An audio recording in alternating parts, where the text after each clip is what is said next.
Live from the Maverik Center in West Valley City, it's Utah Grizzlies Hockey, as it's the second of a three-game series between the Grizzlies and the Wheeling Nailers. Hi, everybody. Welcome to Utah Grizzlies Hockey. I'm Tyson Whiting. It's the second all-time meeting at Maverik Center between the Nailers and the Grizzlies.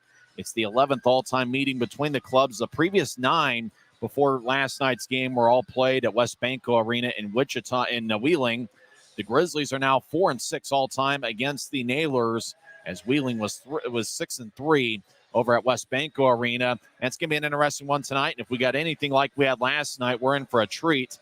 Last night, the Grizzlies got a thrilling 4-2 victory over the Nailers. Utah took a 2-0 lead late in the first period as Nathan Burke delivered a power play goal 11-11 into the contest. Then later on in the first period, it was Brett Stapley scoring his 15th of the year.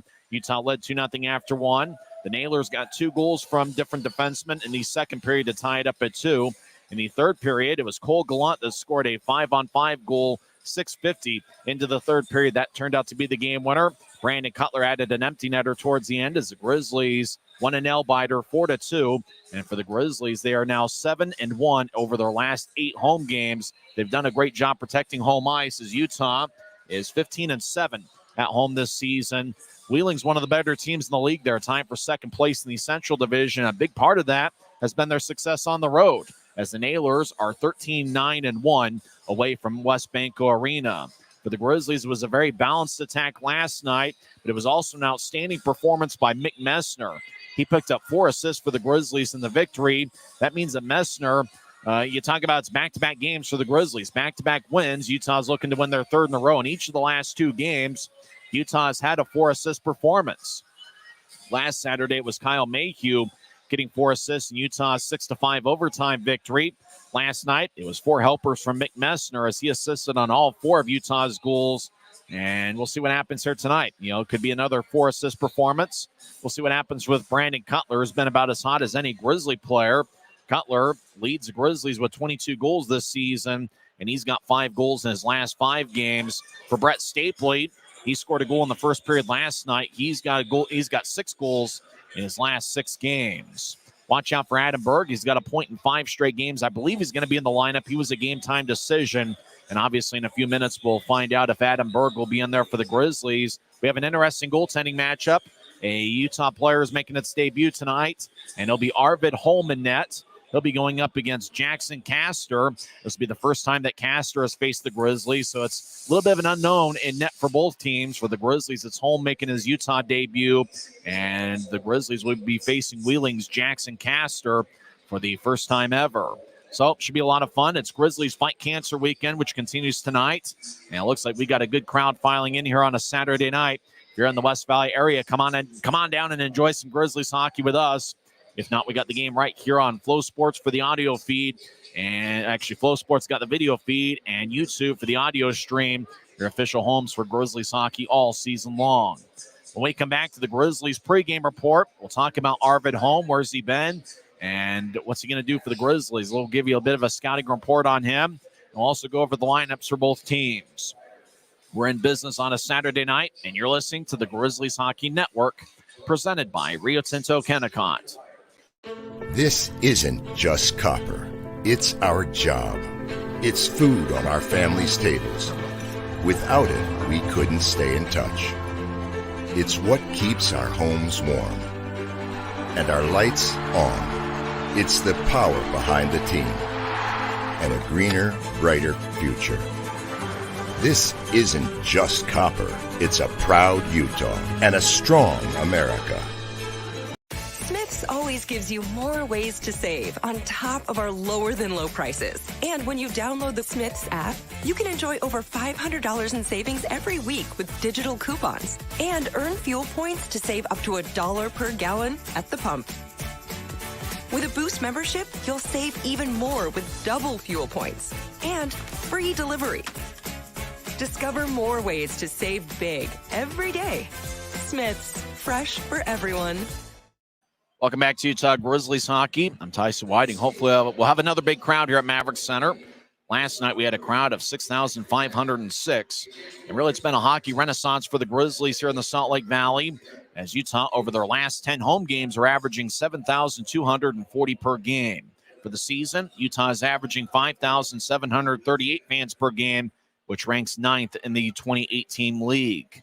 For the Grizzlies, they got a new goaltender. Arvid Holm was reassigned to the Grizzlies from the AHL's Colorado Eagles. He was a backup goaltender last night to Dante Januzzi, who saved 29 of 31. Tonight, it's Holm that makes his Grizzlies debut, and it's going to be interesting to see what he looks like. In skates and in pads, he looks like he's about 6 feet 7 inches tall. He's listed at 6'4", but he's one of the bigger goaltenders we'll see. He was originally drafted by the Winnipeg Jets in the 6th round, 167th overall in the 2017 NHL entry draft. He signed a 3-year NHL entry contract with Winnipeg in the summer of 2020. Holm played with the Manitoba Moose for 2 seasons from 2021 through 2023. In 59 games with the Moose, he had a record of 30, 21, and 6. He had a .911 save percentage and 2.67 goals against average last season.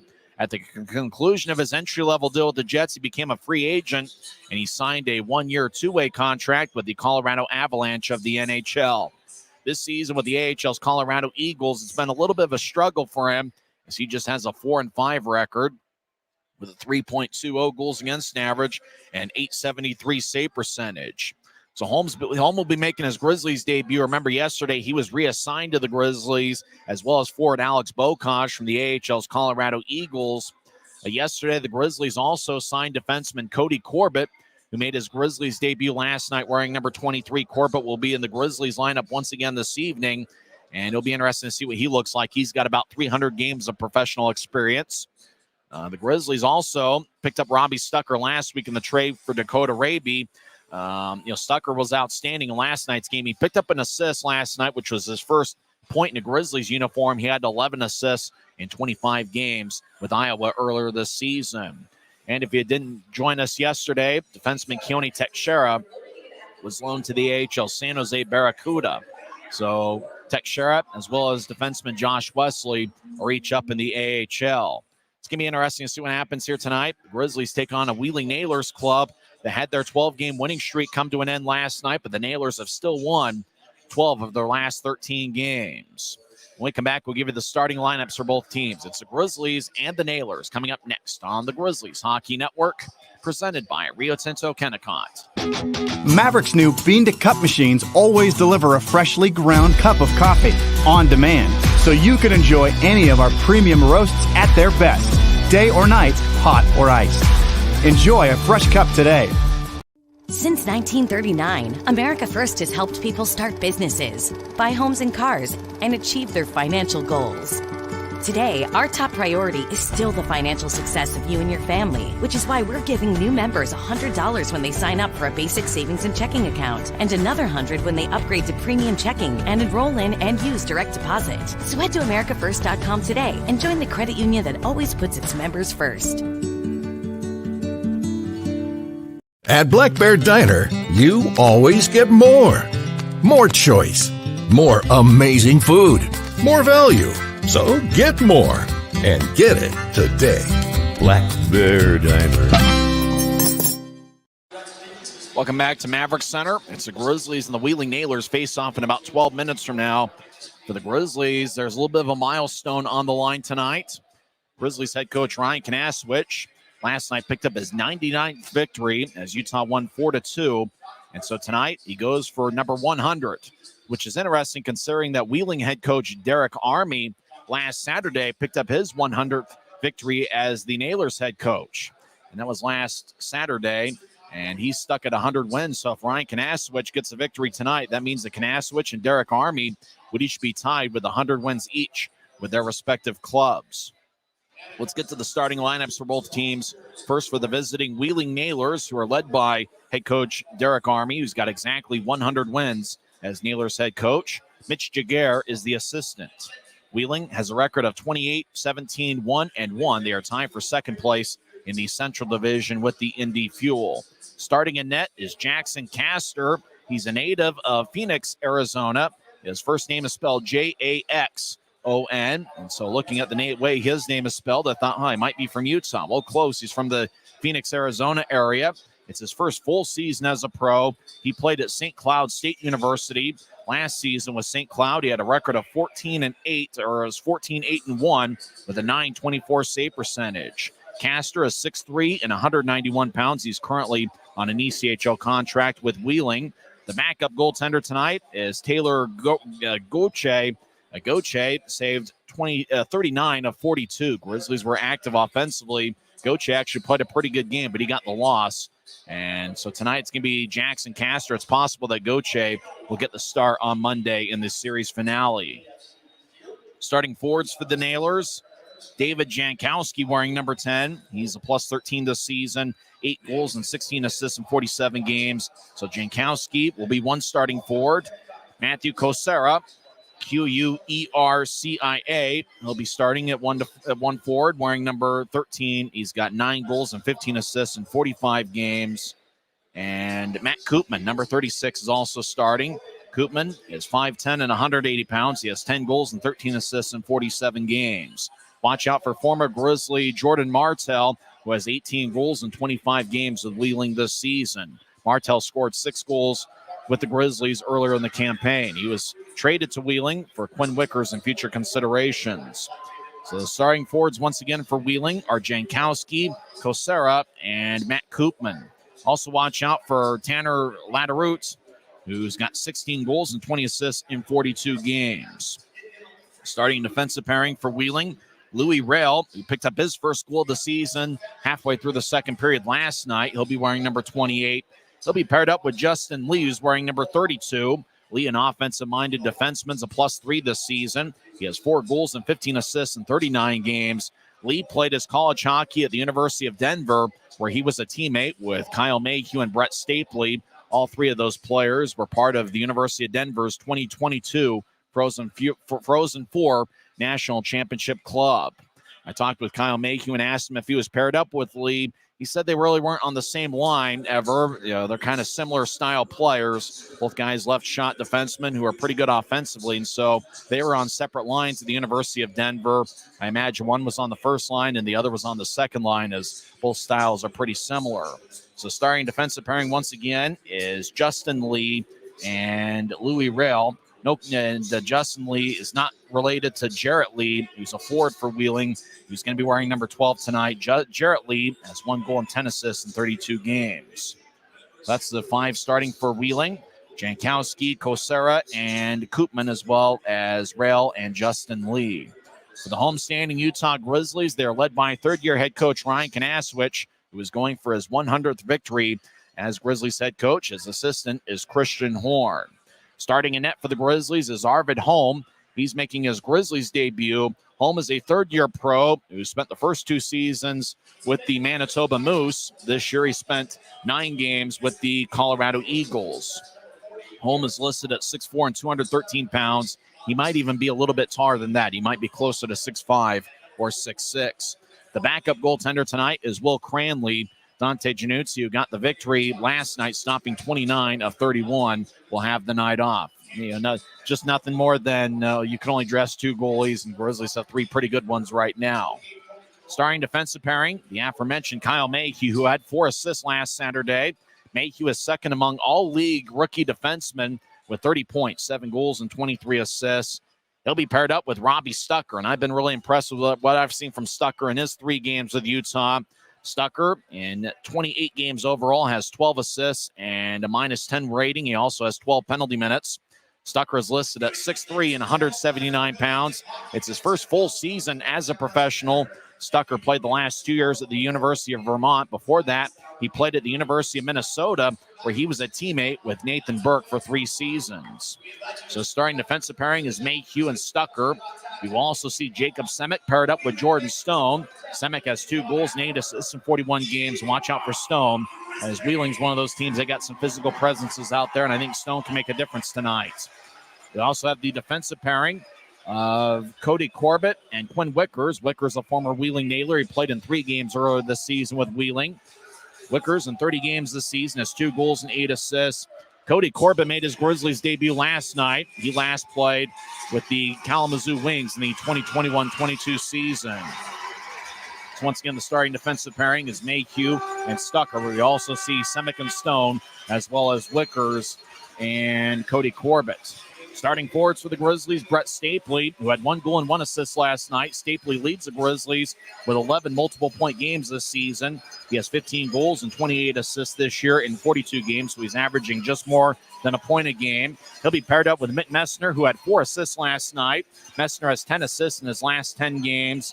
Mick has 11 goals and 17 assists in 47 games.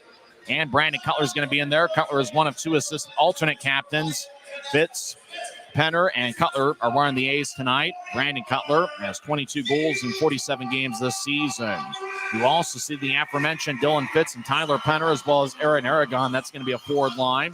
Fitz has 8 goals this season. So does Tyler Penner. And Aaron Aragon has 8 goals in a Grizzlies uniform, 10 overall. So he scored 2 goals with Idaho earlier this season. Frisbee is at center ice waving the flag.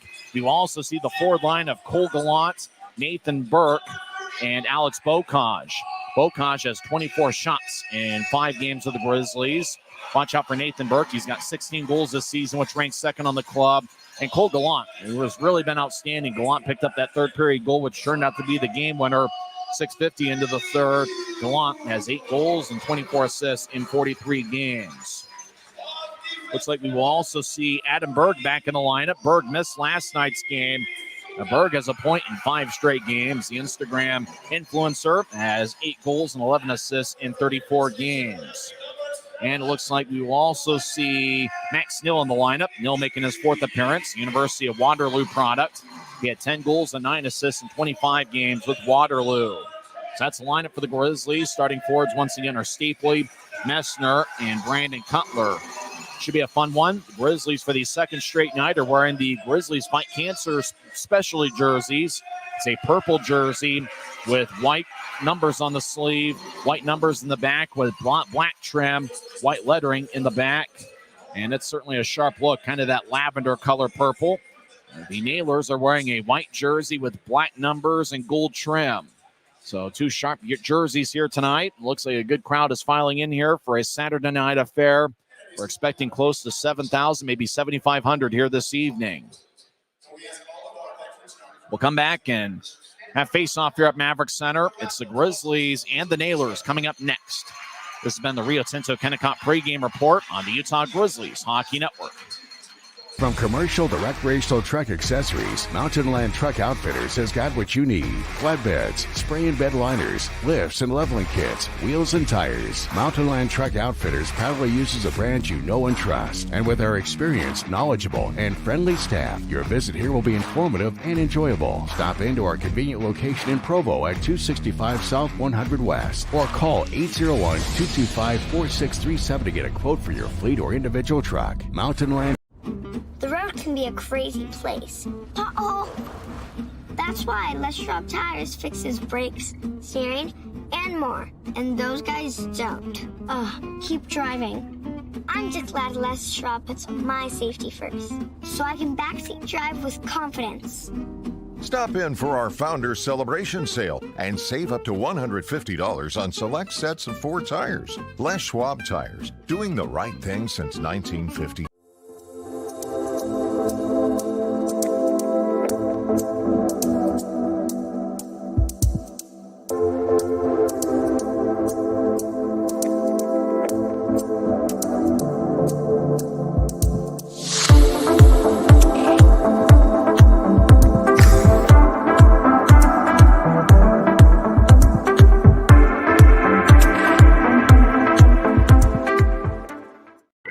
With the Nitro card at Maverik, you always save 10 cents or more on fuel every gallon, every day. And you could save a whole lot more thanks to Nitro Best Price.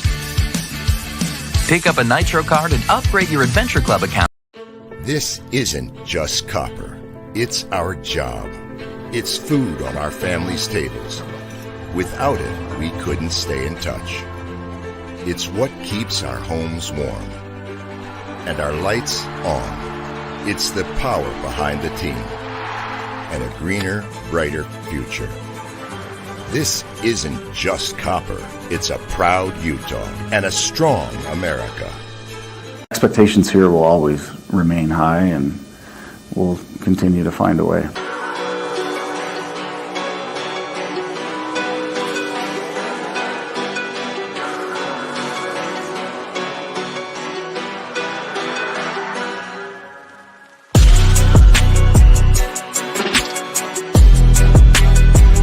Guys put together a lot of good games, you know.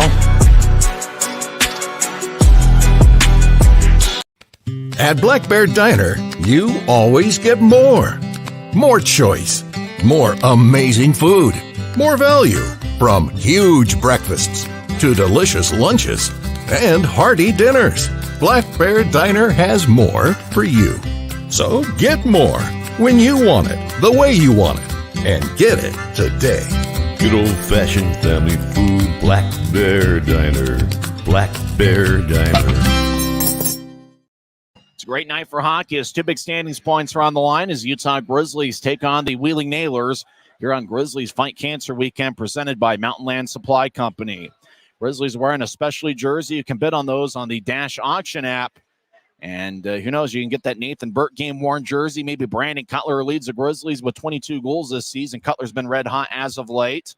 You can also get the jersey of Brett Stapley, who has 6 goals in his last 6 games. Or maybe you can get Arvid Holm's jersey. Holm making his Grizzlies debut tonight. He had spent the last 2.5 seasons in the AHL, 2 years with the Manitoba Moose, and earlier this season, 9 games with the AHL's Colorado Eagles. You can get the jersey of Kyle Mayhew if you're kind of a smaller guy. Mayhew, pound for pound, one of the toughest guys in the league. He's got 30 points this season in 46 games. He certainly had a great first season as a pro.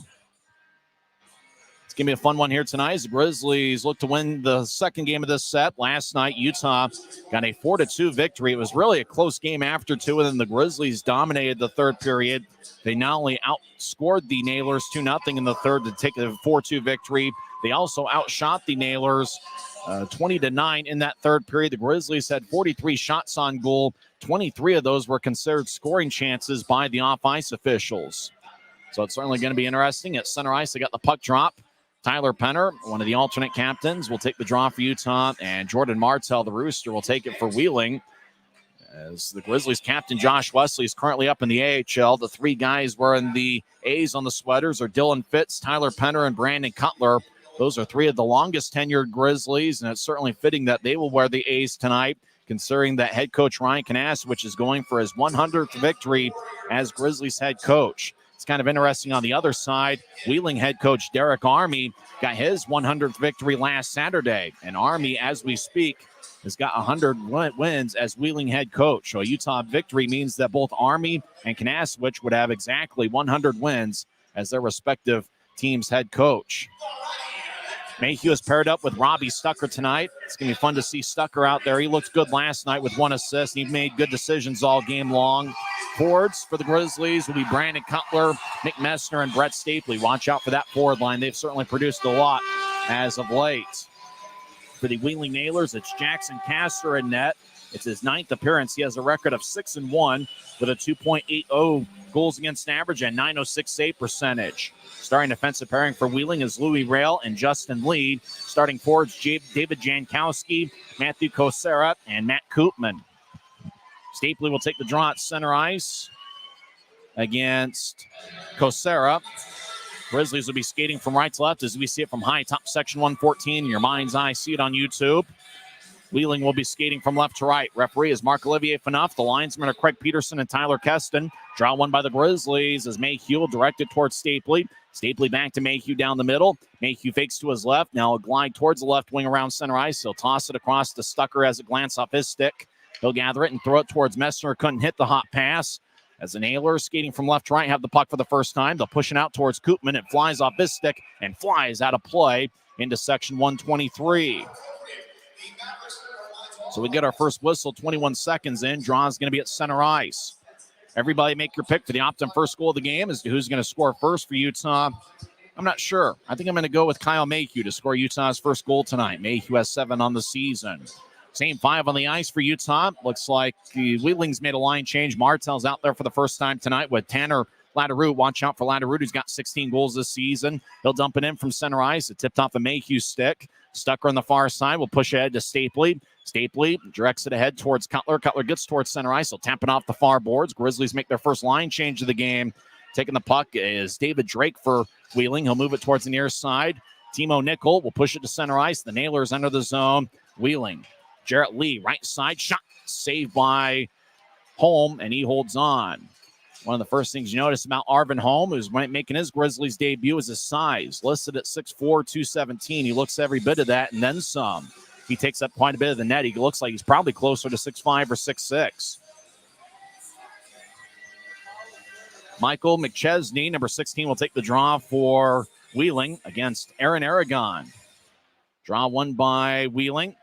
Peter Laviolette III takes a shot, saved by Holm. Grizzlies' Alex Bocage will lift it into the Nailer zones. The puck hippity-hops deep in the Wheeling end. The arm is raised by the linesman, and icing is on Utah's. Nathan Burke was chasing after it, but the Nailers are back defensively. So we'll come back towards Arvin Holm as we're 59 seconds in. Wheeling's taking the first two shots here tonight.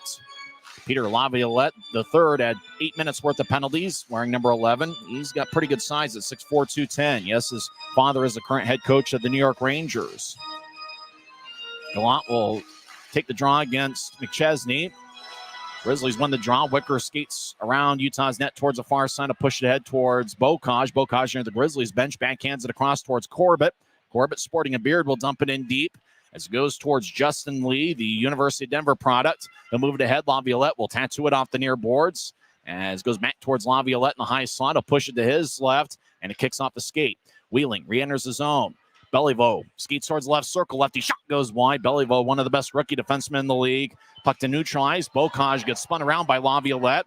Wheeling flips it in, but it goes out of play as Sebastian Dervin tried to get a lot of air under it and got too much as it exited play. So we get another whistle with 18:27 left in the first. We're still early on, so grab some chips and dip and a beverage of your choice and enjoy a little bit of Saturday with us. Penner will take the draw at center ice against Jarrett Lee. Lee is an even in the plus-minus rating this season as the Nailers win the draw. As David Drake fires it in. Drake, a big defenseman wearing number 5. Holm will slide it along the near glass, and it goes to the right point. Wheeling keeps it in. As it looked to center it towards Jarrett Lee, it tapped off a Grizzly stick, right point, righty shot. Saved by Holm. That was taken by Louis Rail, who scored a goal last night in the second period. Jarrett Lee, right side, just outside the circle, stops. Now he surveys. He'll feed it to the high slot. David Drake throws it to the far circle.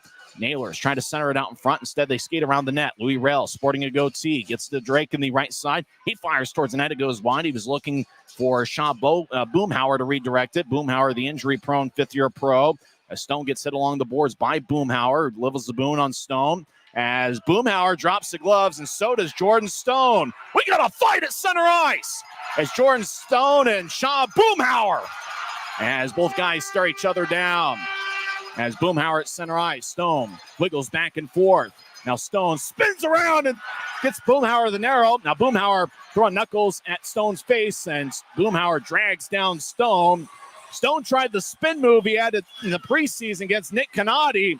Tried the spin move, hit Boomhauer with an elbow, but it didn't knock Boomhauer off balance enough, as Boomhauer was able to direct a few punches at Stone, and then Boomhauer was able to drag Stone to the ice.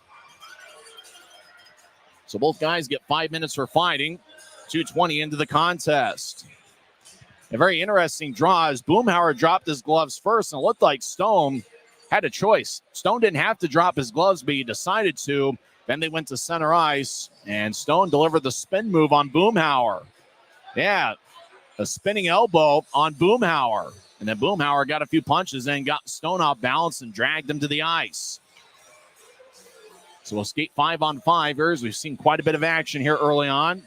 Fans still filing in as we got 17:40 left in the first. Still no score. Wheeling's taking 3 shots. Grizzlies yet to fire away on Jackson Castor. Draw's going to be neutralized near side in the Nailers' territory. Max Neal will take the draw, wearing number 6. He falls down. Draw won by the Nailers, who have won 12 of their last 13. As Jarrett Lee pushes ahead, as Matt Koopman dumps it in. Koopman with good speed chases after it. He'll throw it to the near corner. As the Nailers get a good elbow, David Jankowski from a Grizzly. As Wheeling crosses center ice. As Jarrett Lee fires onto Holm, who kicks it away towards the far corner. And now it goes towards Jankowski, who gets it up top. Now across to Timo Nickel, as he'll toss it to Kosera, who throws it to the near corner. 2-on-2 battle in the near corner of the Grizzlies zone about 3 minutes in. Kosera loses it. Grizzlies tried to get air under it, but didn't. As it goes back towards Stucker, who pushes to the far side. As the Grizzlies, Max Neal will direct it off the far boards to Bokaj. He gets spun around by Lee. That's the defenseman Justin Lee. Nailers back in their own zone, skating from left to right. As Jankowski will carry it to Neutrice. Now he crosses center and he dumps it in as Jankowski collides with Stapley. As Wicker's behind his net, trying to throw it behind him, but a Naylor was there. Now the puck drifts towards the near corner as Brett Stapley will backhand it across. Laroulette takes a shot that's blocked away about 5 feet in front of home. As the Nailers, Jordan Martell, slot righty shot is blocked away by Quinn Wickers. Those guys were traded for each other. Martell on the right point, fires towards the net. A save by Holm as he absorbs the body shot from about the Grizzlies logo in the front of the jersey. And he holds on without a rebound. Wheeling's taking the first 5 shots tonight. 16:22 left in the first. We're still early on. So fans take up a Let's Go Grizzlies chant. Grizzlies lately have gotten off to a quick start. Utah led 3-2 last Saturday against Idaho. And then last night, Grizzlies led 2-0 after 1. Draw one by Utah as Corbett will backhand it to the far side. Grizzlies diagonal it towards the near boards. And it goes back towards the Nailers. Pass doesn't connect as they were looking towards McChesney. Grizzlies enter from the left side. Stapley stops. He's the point. He gets it poked away. Nailers clear it out. Grizzlies chase after it. Gathering the pucks, Jacob Semick, wearing number 17. He's normally paired up with Stone, but Stone's in the box serving as fighting major. Wickers gets hit along the near corner deep in the Grizzly zone as Laviolette gets pushed by Messner. Now Laviolette gets on 2 knees. He gets back to his feet as the puck drifts towards the near side as Cutler backhands it towards Messner, who gets it to Semick, who crosses center ice with speed. Semick will bounce it off a Naylor. Semick will pitchfork it ahead towards Messner. Messner's at Neutrice. He'll throw it in. Grizzlies make a full line change. 4.5 minutes in. Still no score. Nailers out to Neutrice as they dance around. Now Drake back in his own zone. Backhands it to the near side for Nickel. Nickel will float it in. As Holm will get it to the far side. Stucker will bounce it off a Naylor skate. It bounces into the near corner as Mayhew gets spun around, but the puck goes back towards Mayhew from Bokaj's stick. Now Bokaj gets back over to Stucker ahead to Burke. Burke near center ice, pushes it to his right, looking for Gallant. Now it goes back to Burke, who enters on side. Burke will fly it in as Nickel will bounce it behind him. Action behind the Wheeling net as Drake will backhand it towards the near wing boards. And Jankowski gets pushed. Bokaj gets to the right side for Gallant, who enters. Gallant fires towards the net. It goes wide as Castor might have gotten a stick on it. Left point. Shot by Mayhew. Save. Rebound. Shot and a kick save by Castor. As Mayhew had the first shot, Bokaj with the second. Grizzlies at Neutrice will bounce it off the near boards as Mayhew back at his blue line.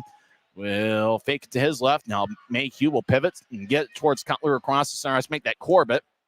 Corbett will throw it into the right corner deep in the Naylor zone as Wheeling will push it ahead. Pass goes to Aragon at the Wheeling line. He'll drop it off for Fitz, who's on side. Fitz slot, righty shot. It's blocked away by Drake and goes off the glass. And now it goes back towards Martell. The Rooster will throw it to the left side as they get the bouncing puck. Does Laroulette as he'll gain the line and he gets hit. But Laroulette gets it and he'll toss it off the near boards looking for Martell. We'll brush it towards the end boards as Wickers gets hit. Puck goes back to the far side. Now around Utah's net to Corbett, and he'll tap it towards the near corner. As the Grizzlies will outlet it to the right point. It's kept in by Rail. He'll push it towards Lee in the left side. Lee gets set. Now puck goes back to Jarrett Lee. Now it's the left circle. Righty shot goes wide. And the puck drifts towards the near boards. That shot was taken by Latteroot. Tanner Latteroot, number 9. And as Grizzlies will clear it out to center. As Lee throws it to Latteroot, who flies it in. Nailers make a line change, show to the Grizzlies. We're 6.5 minutes in, still no score. Wheeling's taking 5 shots. Grizz have 2. Utah Neutrice crosses center. They'll push it to the left side for Berg, who enters. Berg in his first shift tonight. So get towards Gallant, who tried to feed it to Neal in front of the net. It goes back to the Nailers. Pushing it ahead is Jamie Rome, the Western Michigan product. He races after it. Robbie Stucker gets there first with good speed. He'll move it ahead. Bouncing puck to the right point. As Nickel will whirl it around. Stucker behind Utah's net. Will pitch it to the far circle. As the Nailers fire lefty shot. Saved by Holm. He holds on. That shot was taken by the newest Nailer, Jamie Rome, who was just signed yesterday. No score. 13:07 left in the first. Wheeling's taken 6 shots to the Grizzlies 2. We're back in 1 minute on the Grizzlies Hockey Network. Since 1939, America First has helped people start businesses, buy homes and cars, and achieve their financial goals. Today, our top priority is still the financial success of you and your family, which is why we're giving new members $100 when they sign up for a basic savings and checking account, and another $100 when they upgrade to premium checking and enroll in and use direct deposit. So head to americafirst.com today and join the credit union that always puts its members first. From commercial to recreational truck accessories, Mountain Land Truck Outfitters has got what you need. Flatbeds, spray and bed liners, lifts and leveling kits, wheels and tires. Mountain Land Truck Outfitters proudly uses a brand you know and trust. And with our experienced, knowledgeable, and friendly staff, your visit here will be informative and enjoyable. Stop into our convenient location in Provo at 265 South 100 West or call 801-225-4637 to get a quote for your fleet or individual truck. Mountain Land Truck Outfitters. 13 minutes, 7 seconds left in the first period. Still no score. The Grizzlies take on the Wheeling Nailers for the second time all-time here at Maverik Center. It's the 11th meeting all-time between the clubs. The first 9 were all in Wheeling at West Banco Arena. Utah is 4-6 all-time against the Nailers, 3-6 on the road, and obviously 1-0 here at Maverik Center as Utah won 4-2 last night.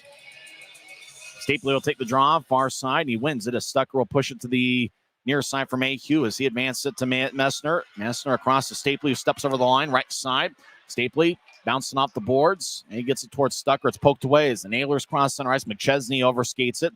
Now he regathers it and pushes to his right. Jamie Rome gains the line, gets to Laviolette on the right side. He'll toss off the end boards and chase after it. Laviolette will one-hand it towards the far corner. It's taken by Stucker, who diagonals it to Cutler on the left side. Pass connects. Cutler crosses center ice. No lofted in. Puck ricochets off the far corner on 2 hops to the ice. Both teams change things up about 7.5 minutes in. Naylor skating from left to right as we see it from high top section 114. They'll get it to Timo Nickel, who moves it across towards Drake. He'll push it ahead. It bounced off of Kosera. On towards Semick. It bounced off of his chest. Grizzlies cross center ice. And they'll squib it in as Utah behind Wheeling's net, chasing after it. Pokes towards the far side. Kosera dances around the far goal line. Now push it across around Wheeling's net as the Nailers will fake it to the middle. As Nickel, right wing, crosses center ice, and he'll zip it around the boards. Nailers look to center to bounce off of the stick of Gallant. Gallant will brush it towards the near corner as Utah gets hit big time by Kosera, who's a big guy at 6'3", 212. Around the net, Koopman kicks it out in front. The net gets dislodged. Grizzlies come back the other way. Burke crosses center left wing. He'll move it to Gallant over to the right side for Bocage. He'll skate in, righty shot save. Rebound shot saved by Castor again. Semick had the second look after Bocage fired from the slot. The Nailers back in the far side, get it poked away by Bocage. Now it's behind the net as Lee gets a good shoulder from Bocage. The Nailers deep in their own zone. Bocage challenges. As Bocage over to the far side, will one-hand it up top to Stucker. He gets it across to Corbett. Corbett, left wing, toe drag, shot, and gets redirected and goes wide as it bounced off of Justin Lee. Nailers with a long-range flying out to center ice. Is gloved and dropped by Utah. Left wing to Aragon, who enters on side. Aragon over to Penner. Left wing backhand shot, saved by Castor. Puck is advanced. High slot, shot and score! Mayhew fired towards the net. I think it got redirected by Dylan Fitz as Utah's taken a 1-0 lead. Where the puck had a mind of its own as it went towards the high slot. It got redirected, we thought by Fitz, but it's Kyle Mayhew who skates to the bench first. As the Grizzlies get their first goal of the night. Interestingly enough, there are 6 Grizzlies players skating towards the bench in the celebration line. So it's the Grizzlies that tally the first goal of the night. We'll see if it's Mayhew or if it's Fitz or if it's somebody else. As Grizzlies got towards Mayhew, there was a lot of bodies out in front of the crease. As it might have bounced off the Wheeling stick and into the back of the net. If it's Mayhew, it's his 8th of the season. As Grizzlies take a 1-0 lead. The reason why there were 6 in the celebration line, Stone was done with his fighting major. Mayhew gets the goal, his 8th of the season. Tyler Penner gets his 8th assist, and Aaron Aragon gets his 5th assist of the campaign. And his 2nd assist in a Grizzlies uniform. Derek Army, the referee, argues his case, but it's 1-0 Grizzlies. 11:01 is left in the first. As a draw won by the Nailers, as they skate from left to right. They'll push it towards Lattaroute. He bobbles it at center ice. Berg tries to enter the zone. He's wearing a cage. as he went to the dentist yesterday. Martel right side loses it to Mayhew. Mayhew near side. Martel in the back check gets tripped up by Mayhew. No call, as we've been skating 5-on-5 this whole time. Puck deflects out of play off the protective netting. Martel wants a delay of game, but it looked like it got redirected off the glass. So we'll continue to skate 5-on-5. So Kyle Mayhew, didn't I say Mayhew would get the opt-in first goal of the game? I finally got one right for a change. Mayhew with his 8th of the year, with Penner and Aragon getting the assists. Time of goal was 8:59 into the first. As a draw won by Utah, as Max Neal will race up ice. He gets a new tries, crosses center, and he'll backhand it off a Naylor as the puck glides towards the far corner, deep in Wheeling zone. Puck drifts towards the near boards. Laderoute will lift it high into the air. The long-range flight stays in. Went to row 1 of section 114. It was a delay of game. It was pretty close. A fan in a Salt Lake Golden Eagles jersey holds up the puck as he gets a game souvenir. For a second, it looked like it might have been a delay of game, as Laderoute, I think, was close to the blue line. Looks like we're going to continue to skate 5-on-5. 10:26 left in the first. Utah leads 1-0.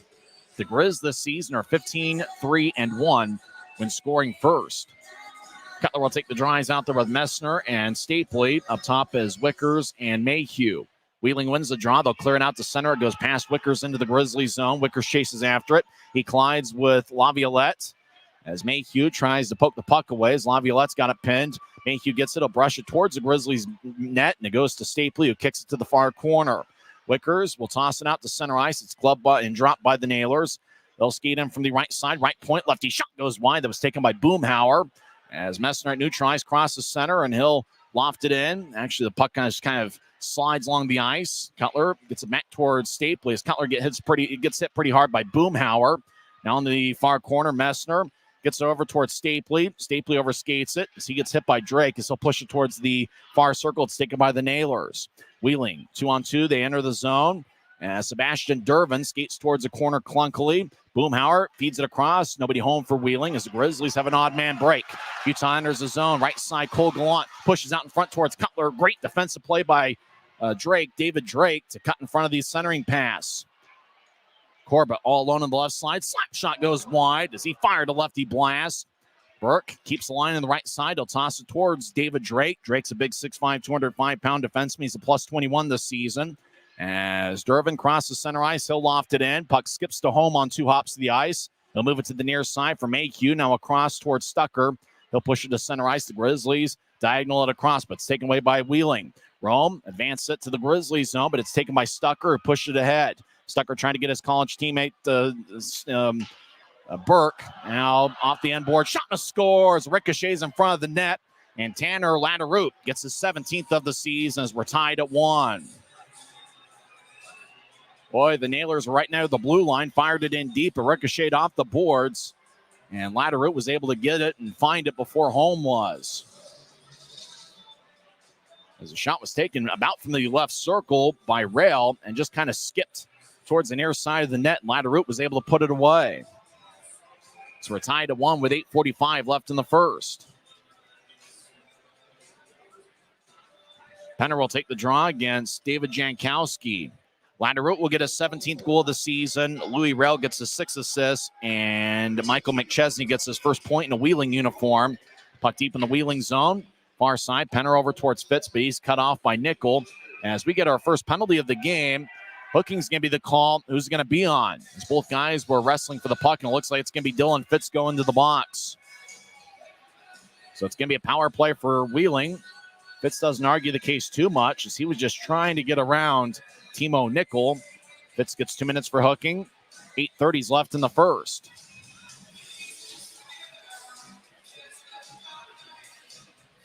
Draw's going to be in the near circle. We're tied at 1, and what's certainly been an interesting start to this game. It's been played at a fun pace. Wheeling's taken 7 shots. Grizzlies have 6. As Nickel just kind of got spun around towards his left from Fitz, and the referee behind the play was able to spot it. Jankowski will take the draw against Cole Gallant, last night's hero. So draw won by Wheeling up top. Bellew, high slot, gets over towards Justin Lee. Right side lefty shot goes wide. And Holm might have gotten a piece of it as it goes towards Bellew. Now across to Lee. One-timer, kick saved by Holm. Rebound shot. Oh, it goes just wide. Is looking for the rebound was Jankowski. Grizzlies trying to clear it out. Bouncing puck in the left point. Hippity hops on towards Bellew, who keeps it in. They'll brush it towards the near side. As the Nailers. A lot of root. He's already got a goal tonight. High slot. Righty shot goes just wide as it ricochets off the side of the net. Grizzlies gather it, and Messner clears it out. Both teams will make a change. Wheeling will filter in about 3 new players. Grizzlies will get a new set. 45 seconds into the power play, tied at 1. As Bellew will toss into the right corner. He's being shadowed by Mayhew now. Now Laverlette gets up top. Mayhew over towards Justin Lee, who skates towards the right side. Lee will backhand it towards the end boards. As Laderoute will feed it to the far side for Martel. He's got an A on his sweater up top for Bellew. Bellew over to Martel. One-timer. That's blocked away. And clearing it out is Robbie Stucker. Stucker blocked it and then cleared it himself. Robbie Stucker continues to impress, and this is 4th game with the Grizzlies. Bellew gets to Martel on the right side. He gets a new try. Martel crosses center. Now he steps over the line. Over to Timo Nickel. Nickel on the near side will roll it around the boards. Cut off by Drake in the left point. He gets to Martel. Martel just outside the far circle. Gets it towards Drake. Lefty shot. Saved by Holm. Rebound shot. Flips into the air in front of the crease. Burke will tap it towards the far circle. Nickel will brush it ahead as it goes to the far corner. As Koopman over towards Nickel, who tries to crowd the bouncing puck, and he's able to keep it in. Martel, left side shot is blocked by Wickers. Koopman dances around the left side. He feathers it up top for Martel. Martel drags it towards the right side for Drake. Drake skates just outside the circle over to Martel. Fakes a one-timer and gathers it. Martel takes a wrist shot. Goes redirected and goes wide. Fits it out of the box. As Koopman collides with Burke. Action in the Grizzlies zone. Utah pushes him towards the point, far side. It kicks towards Fitz. And now it goes deeper into the Grizzlies zone off the end boards. As Wickers and the Naylor player collide as they hold each other. Nathan Burke over on the far side. Koopman nearby. As Koopman will drag it towards the left point. Naylors will feather it towards the near side. As taking it is Corchera. He gets it towards Koopman now up top. As Rail takes a shot towards the net and it goes blocked. And now left side backhand shot. Saved by Holm. Grizzlies clear it out. Utah makes a full line change. No icing. As the Nailers will switch up the skaters as well. 5:45 and counting left in the first. We're tied at 1. Wheeling's taken 11 shots. Grizzlies have 6. Nailers push it ahead. Laviolette as a Grizzly player goes down at center ice. It's Cutler. Laviolette gets back checked by Neal. We get a whistle, and the Nailers are offside. As Corbett gets knocked down right after the whistle. 5:34 left in the first. It's the Grizzlies 1 and the Nailers 1. We're back in 1 minute on the Grizzlies Hockey Network. The road can be a crazy place. Uh-oh. That's why Les Schwab Tires fixes brakes, steering, and more. And those guys don't. Keep driving. I'm just glad Les Schwab puts my safety first, so I can backseat drive with confidence. Stop in for our Founders Celebration Sale and save up to $150 on select sets of Ford tires. Les Schwab Tires, doing the right thing since 19...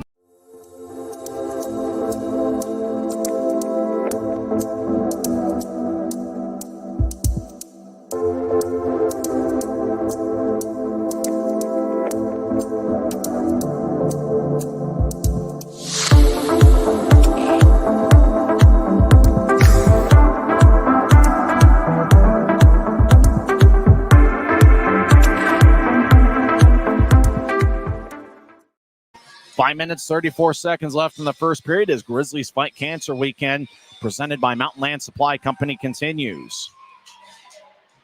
You can bet on that game puck that was scored by Kyle Mayhew, 8:59 into the first. Every Grizzlies home game, when they score their first goal, you can bid on that puck on the Dash Auction app. You can bid on these game-worn jerseys as well up until 10 o'clock. McChesney pushes it in after Wheeling won the face-off at new tries. Grizzlies will move it towards new try. Stapley across towards Neal. It tapped off his stick. It goes back to the Nailers as Drake will push it ahead to Laviolette. Drake's played a good game. He's had a pretty good season as Cutler. We'll move it to Stapley, who gets poked away by Bellew as Nailers will get it back as the Grizzlies have dumped it in. Near side, Laviolette will race out to the right point. He gets pushed by Neal from behind. Laviolette loses the puck. It glides towards Holm, who kicks to the far side. As Corbett over there with Laviolette, he gets spun around by Sebastian Dervin. Now behind the net. Grizzlies will move it to the near side for Neal. Neal will loft it high into the air. It bounces over Drake's stick. Deep into the Naylor zone. Grizzlies fit in a line change. Grizzlies trip up Wheeling from behind. It's going to be a power play. Let's see, though. They blew the whistle when Wheeling touched it up. Tripping's going to be the call. And even though it looked like a Naylor got tripped up behind their net, going to the box is going to be David Drake. So Grizzlies will get their first power play of the night. 2 minutes for tripping. Sebastian Dervin, as there's 4:43 left in the first. Utah went 1 for 6 on the power play last night, but remember, the Grizzlies scored exactly 2 minutes after a penalty was committed by Wheeling. So they were 1 second away from getting a power play goal there in the third period with Cole Gallant, but they were 1 for 6 officially, according to the box score. David Drake gets 2 minutes for tripping, 15-17 into the first. Cutler will take the draw. He's got Bocage to his right and Fitz to his left. Up top is Stapley and Mayhew, the University of Denver connection. Cutler crouches down. Fitz and Cutler both wearing A's on their sweater, as well as Tyler Penner, Grizzlies Iron Man. Utah wins the draw. Near side, Mayhew pushes towards the near circle for Cutler. Cutler drifts towards his right. He gets it back to Bocage along the near side. Up top for Mayhew, who gets the Fitz back to Bocage. Bocage skates slowly towards the near circle. Now he gets up top to Mayhew. Directs it to Stapley on the right side. Back to Mayhew. Mayhew steers it towards Cutler. It's picked off by Wheeling. Matt Koopman crosses center ice 1-on-2. And he'll loft it in as it ricochets off the backboards on 2 hops of the ice. Grizzlies reset. Mayhew races to the line. Now he gets the neutral ice. Mayhew crosses center. Backs it out to Cutler across the center ice left wing. Cutler steps in with speed as he tattoos it off the near boards. They'll wrap it around the wall. Belly will clear it out, though. Wheeling's got a good set of defensemen. They've really been a little bit shorthanded forwards due to call-ups, but they've been a pretty good team as Wheeling's tied for second place in the Central Division. Almost halfway through the power play. Mayhew dances around the far corner of his own zone. Now he'll drift to the left. So dropping off for Bocage late in the shift. Bocage gets to center ice. He's got pretty good speed. He enters the zone. Third-year pro, Bocage. This will toss it across. Bocage got blasted by Dervin. Up top right point, Robbie Stucker will push it to Stapley. He's in the right circle. Stapley dances around. He steers it back towards Stucker. Across to Bocage, who feeds it down the middle. And Messner couldn't accept it as Laroulette and held up his stick. Naylor's clear it out. Grizzlies back deep in their own zone. Complete a line change. 3:12 and counting left in the first. As they get to Cole Gallant. Across off the near boards to Neal. He'll enter the zone as Neal will toss it in deep. Burt chases after it as Lee will move it on past the Grizzly. 2-on-1. Naylor skate into the zone. Left side. They'll take a righty shot and hits the post. Jankowski hit the post and the iron was unkind. Naylor's having a neutral ice. Now they'll back it out into their own zone. As Louis Rail will drift it across and he'll toss it to the far corners. Rail got blasted by Max Neal. Naylors are back at full strength as Drake will skate towards the bench. Grizzlies fans don't love the Drake. As Wickers looks to center to bounce off a Neal stick towards the near corner. Now the Nailers around their net. McChesney backhands it ahead towards Jamie Rome. Rome wearing number 24. He was a college teammate with Cole Gallant. As the Nailers, Beaulieu diagonals it towards Rome, who enters the zone to the right circle. Rome dances around the near corner. He's being shadowed by Aragon. Rome tosses across. Nailers dance around in the far circle as Wheeling's Beaulieu gets hit by Aragon. Berg skates over there along with Semick. As Semick tries to tap it away. Puck hikes towards the far corner. Now back towards Laviolette. As Laviolette being shadowed like a hawk by Semick. Laviolette skates around Utah's net towards the near side. Now steer it ahead towards Nickel. It's taken away by Aragon, who clears it into the Naylor zone. Fans want an interference call on Nickel as Wheeling skates around the net as they get back checked by Adam Berg. As the Naylors pushing out to neutral ice. Now McChesney across the center of speed. 1-on-4, he enters the zone. He'll whip it around the boards. Koopman, who's played a good game, has a tap off his stick. Now it goes to another Naylor. Sharp angled shot is saved by Holm about shoulder high. As Grizzlies, Cutler pushes to his right for Penner. Penner will saucer it deep into the Naylor zone near corner. Goes back towards Boomhauer. Still move it ahead as Kosera couldn't handle it. Stapley throws it towards Stucker as the Grizzlies are in the attack zone. Now the high slot. Mayhew fires a shot that's blocked away by Kosera. Mayhew gets spun around. No call as Boomhauer really got a good hold of Mayhew. Nailers enter the zone. 1 minute left in the period. There's Koopman around Utah's net towards the near side. Messner took it away. McMessner moves ahead to Cutler in front of his net. Cutler will lift it high into the air just under the video board. The long distance flight bounces in the Nailer zone. Wheeling clears it back to center. As Wicker's back in his own end, pushes across towards Cody Corbett, who's sporting a beard. Corbett, a native of Minnesota. As Bocage gets hit near the Grizzlies bench. Puck goes back over to Utah as they'll tap it off a Naylor skate. As Corbett delivers a good shoulder shot on Jarrett Lee. Grizzlies move it to the left side for Bocage. It tapped off of his stick. It goes deep in the Naylor zone. Bocage chases after it. As Bocage cuts in front of Justin Lee. As right side, Burke fires towards the net, and it's blocked by Jarrett Lee, no relation to Justin. As Martel gets hit at center ice by Wickers, two guys that got traded for each other. Grizzlies deep in their own zone, less than 10 seconds left. As Aragon make that Corbett dance around behind his net, and it looks like we're going to be tied at 1 after 20 minutes of play as the horn sounds. Wheeling outshot Utah 12-6 in the first period. Both teams ended up with 1 goal. It was the Grizzlies that scored first as Kyle Mayhew got his 8th of the year, 8:59 into the first period with Tyler Penner and Aragon getting the assist. Wheeling responded with a tying goal, 11:15 into the first as Louis Rail was in the left circle, fired away. It bounced off the end boards and then just kind of hippity-hopped on its way towards the side of the net, near side. And Tanner Latteroute was able to put it away for his 17th of the season. So it was a fun 20 minutes of play. Jordan Stone tried a spin move on Shaw Boomhauer early in the contest. The spin move looked like it connected on the flying elbow, and then Boomhauer was able to get some punches after Stone had lost his balance.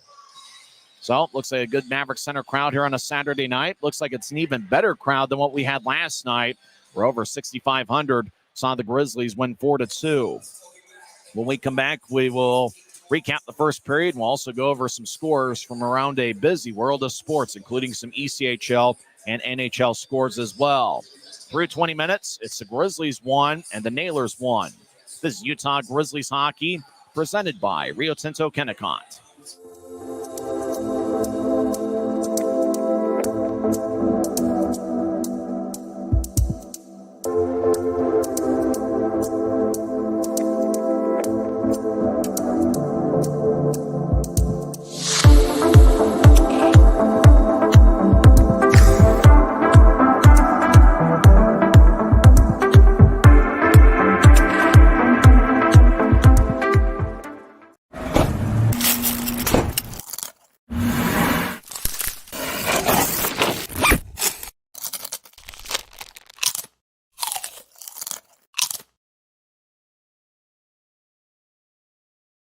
This isn't just copper.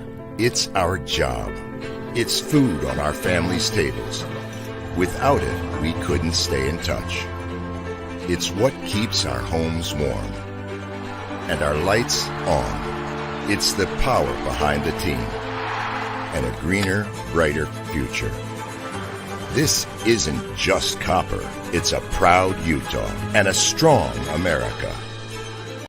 Smith's always gives you more ways to save on top of our lower than low prices. And when you download the Smith's app, you can enjoy over $500 in savings every week with digital coupons and earn fuel points to save up to $1 per gallon at the pump. With a Boost membership, you'll save even more with double fuel points and free delivery. Discover more ways to save big every day. Smith's, fresh for everyone. Now we're tied at 1 after 20 minutes of play. Grizzlies and the Nailers in the second of a 3-game series. Don't forget that tomorrow's going to be an off day. Monday is going to be a special 3:10 start. That's going to be the series finale. And with Monday's game, it's going to be Marvel Superhero Days. The Grizzlies are going to be wearing Spider-Man themed specialty jerseys. That's going to be a lot of fun. And we've had a pretty fun series here so far in the first 4 periods of play. Last night, the Grizzlies won 4-2. Tonight, I think the first bit of interesting news and action came 2:20 into the first period when Shaw Boomhauer, one of the best names in the league, he dropped the gloves first. Then Stone had a decision to make. Stone could have just skated off, but Stone decided to drop the gloves as well. Both guys decided to glide towards the center ice logo and make it a main event type of setting. And Stone, if you remember in the preseason, it was one of those things you almost had to be there because the game wasn't televised and I don't even think Idaho did a broadcast. I was the only one that was really seeing it, where Stone decided to start the fight with a flying elbow spin move kind of thing. Well, he tried it here. It looked like the flying elbow connected a little bit on Boomhauer, but it didn't get Boomhauer off balance. Problem was Stone was off balance a little bit off the spin move, and Boomhauer just directed three flying rights towards Stone. Some of those punches connected, and then Boomhauer kind of dragged Stone towards the ice, though by that point it looked like Stone had kind of did a little bit of dragging towards the ice of Boomhauer. Both guys got 5 minutes for fighting, 2:20 into the contest. Grizzlies got on the board first, 8:59 in, as Kyle Mayhew had the puck in the high slot. The puck just kind of had a mind of its own there for about a minute. It ended up with Mayhew up high, fired towards the net. It looked like it got redirected, but it must have gotten redirected by a nailer. Dylan Fitz was in the area. There was a couple other guys in front of the net, and I think it bounced off a nailer, maybe either a skate or a stick or something, and then ended up in the back of Wheeling's net for Utah's first goal. I was able to win the Optum first goal of the game contest as I picked Kyle Mayhew right at the start. He gets his 8th of the season. Tyler Penner and Aaron Aragon with the assists. That was 8:59 into the first. It was an even strength goal. It didn't stay 1-0 for long, though, as Wheeling tied it up 11:15 into the first. Kind of an odd-looking play as Louis Rail was a little bit towards the far circle, fired towards the net and missed wide. It ricocheted off the end boards and just kind of hippity-hopped its way towards the near side of the net. Home had a tough time locating it, but Tanner Latteroot was able to spot it, and he was able to put it in the back of the net before Home could respond towards his left. For Latteroot, it's the 17th goal of the season. Louis Rail now has a point in back-to-back games as he gets his 6th assist of the season. Michael McChesney was just recently signed from the SPHL, and he picked up his first point in a Wheeling jersey. McChesney started the year playing in 38 games with the Macon Mayhem of the SPHL, where he had 16 goals and 12 assists. So that tied it up at 1, and that's where we stand now. There were 2 penalties in the first period. Dylan Fitz got a hooking minor, 11:30 into the first. That's when the game was tied at 1. On that power play, Wheeling had 3 shots. Grizzlies got a power play as David Drake got 2 minutes for tripping, 15-17 into the first. I know Wheeling fans love the Drake. Grizzlies fans not so much. Drake went to the box. Grizzlies did not get a single shot off on that power play. To end the period, Wheeling had 12 shots to the Grizzlies 6. Scoring chances, Wheeling had 6, and the Utah Grizzlies had 4. So 4 of Utah's 6 shots were considered scoring chances by the off-ice officials. So Utah didn't necessarily get a high quantity in the first period, but they certainly got a good quality. And for Wheeling, exactly half of their shots were considered scoring chances by the off-ice officials. There weren't many face-offs in the first period. Utah won 9, and Wheeling had 4. Utah had 7 hits. Wheeling had 6. Not many giveaways in the first period. Utah had 2, and Wheeling had 3. When we come back, we'll go over some scores from around the world of sports. As through one period here at Maverik Center, we're tied at 1 in front of an outstanding crowd. Very few empty seats. Even now, halfway through the intermission, there aren't too many empty seats. You know there's going to be quite a few fans hanging out in the concourse and the bathroom areas during the intermissions. When we come back, we'll go over some scores from around the world of sports. We're tied at 1 on the Grizzlies Hockey Network. Since 1939, America First has helped people start businesses, buy homes and cars, and achieve their financial goals. Today, our top priority is still the financial success of you and your family, which is why we're giving new members $100 when they sign up for a basic savings and checking account, and another $100 when they upgrade to premium checking and enroll in and use direct deposit. So head to AmericaFirst.com today and join the credit union that always puts its members first. This isn't just copper. It's our job. It's food on our family's tables. Without it, we couldn't stay in touch. It's what keeps our homes warm and our lights on. It's the power behind the team and a greener, brighter future. This isn't just copper. It's a proud Utah and a strong America. When you pay with the Nitro card at Maverik, you always save 10 cents or more on fuel every gallon, every day. And you could save a whole lot more thanks to Nitro Best Price. Pick up a Nitro card and upgrade your Adventure Club account today. Welcome back to Maverik Center. I'm Tyson Whiting. Had an interesting first 20 minutes of play. I'm pretty sure DJ, the Wheeling broadcaster, made the trip. I'm sure he hasn't seen too many spin move, flying elbows during the fight like we saw with Jordan Stone, 2:20 into the first. Other games in the league that have gone final, an interesting Mountain Division battle as Tulsa defeated Allen 3-1. That's certainly an interesting one, as Allen was looking for a tie for third place in the Mountain Division. With the victory, Tulsa extends their spot in third place by an extra 2 standings points, as the Oilers now have 51 points to the Allen Americans 47. In that victory for Tulsa, Michael Farron, Tyler Polson, and Eddie Matsushima picked up goals. Gavin Gould had the only Allen tally. Both teams had quite a few shots. Allen had 40, Tulsa had 34, but Tulsa put together a pretty good goaltending performance. Coburn stopped 39 of 40 for Tulsa in the victory. Mark Sinclair saved 31 of 34 for Allen in the loss. So Tulsa gets the victory. Their record goes to 23-24-1, while Allen's record falls to 22-25-2-1. Norfolk defeats Maine 4-2. The Norfolk Admirals last night had a Michigan goal, and that turned out to be one of the top plays on SportsCenter last night. Keaton Jamison, the former Grizzly, had 1 assist and was a +1 for the Admirals, the Norfolk Admirals, in the victory. Don't forget, next month, the Norfolk Admirals will be at Maverik Center for a 3-game series. Florida defeats South Carolina 4-1.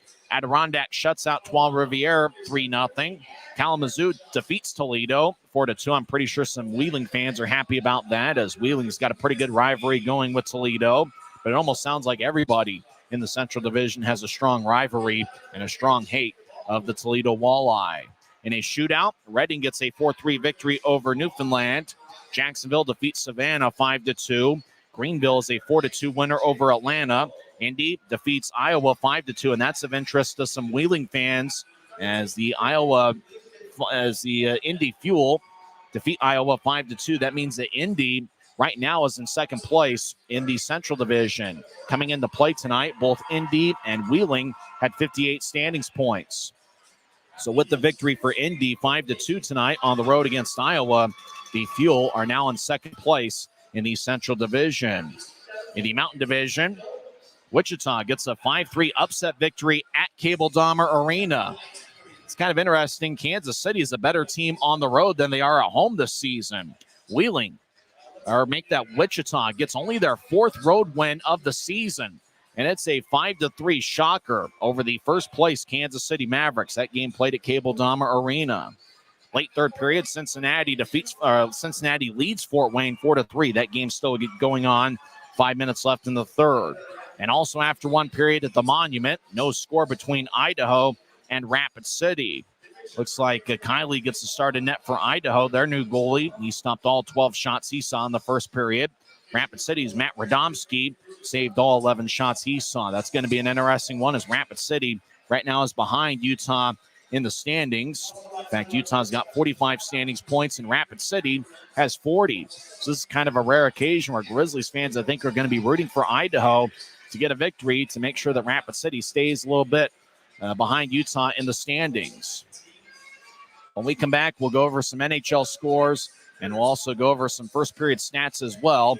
And eventually, here in about 6 minutes of real time, we'll have second period action as we're tied at 1 here at Maverik Center, as Grizzlies Fight Cancer Weekend presented by Mountain Land Supply Company continues here at Maverik Center, as we got an outstanding Saturday night crowd as we're tied at 1 on the Grizzlies Hockey Network. This isn't just copper. It's our job. It's food on our family's tables. Without it, we couldn't stay in touch. It's what keeps our homes warm and our lights on. It's the power behind the team and a greener, brighter future. This isn't just copper. It's a proud Utah and a strong America. First intermission here at Maverik Center. We're tied at 1. Action in the NHL tonight. In overtime on national TV, the LA Kings got a 5-4 comeback victory over the Boston Bruins. Also in overtime on national TV, the Edmonton Oilers get a 4-3 victory over the Dallas Stars, as Evan Bouchard picked up his second goal of the game in overtime to give the Oilers a victory 4-3. Chicago defeats Ottawa 3-2. Red Wings shut out the Flames 5-0. In overtime, Buffalo defeats Minnesota 3-2. Nashville is a 5-2 winner over St. Louis. Florida opened up a can on Tampa Bay 9-2, the final there. Washington defeats Montreal 4-3. Toronto, what's in the water tonight? Toronto scores 9 goals against the Anaheim Ducks as Toronto cruises to a 9-2 victory. Starting at 8 o'clock, Winnipeg is at Vancouver. At 8:30, Columbus is at San Jose. Also at 8:30, Carolina is at Vegas. One game in progress right now, a game played at MetLife Stadium in New Jersey, an outdoor game. New Jersey leads Philadelphia 2-1, that game late in the second period.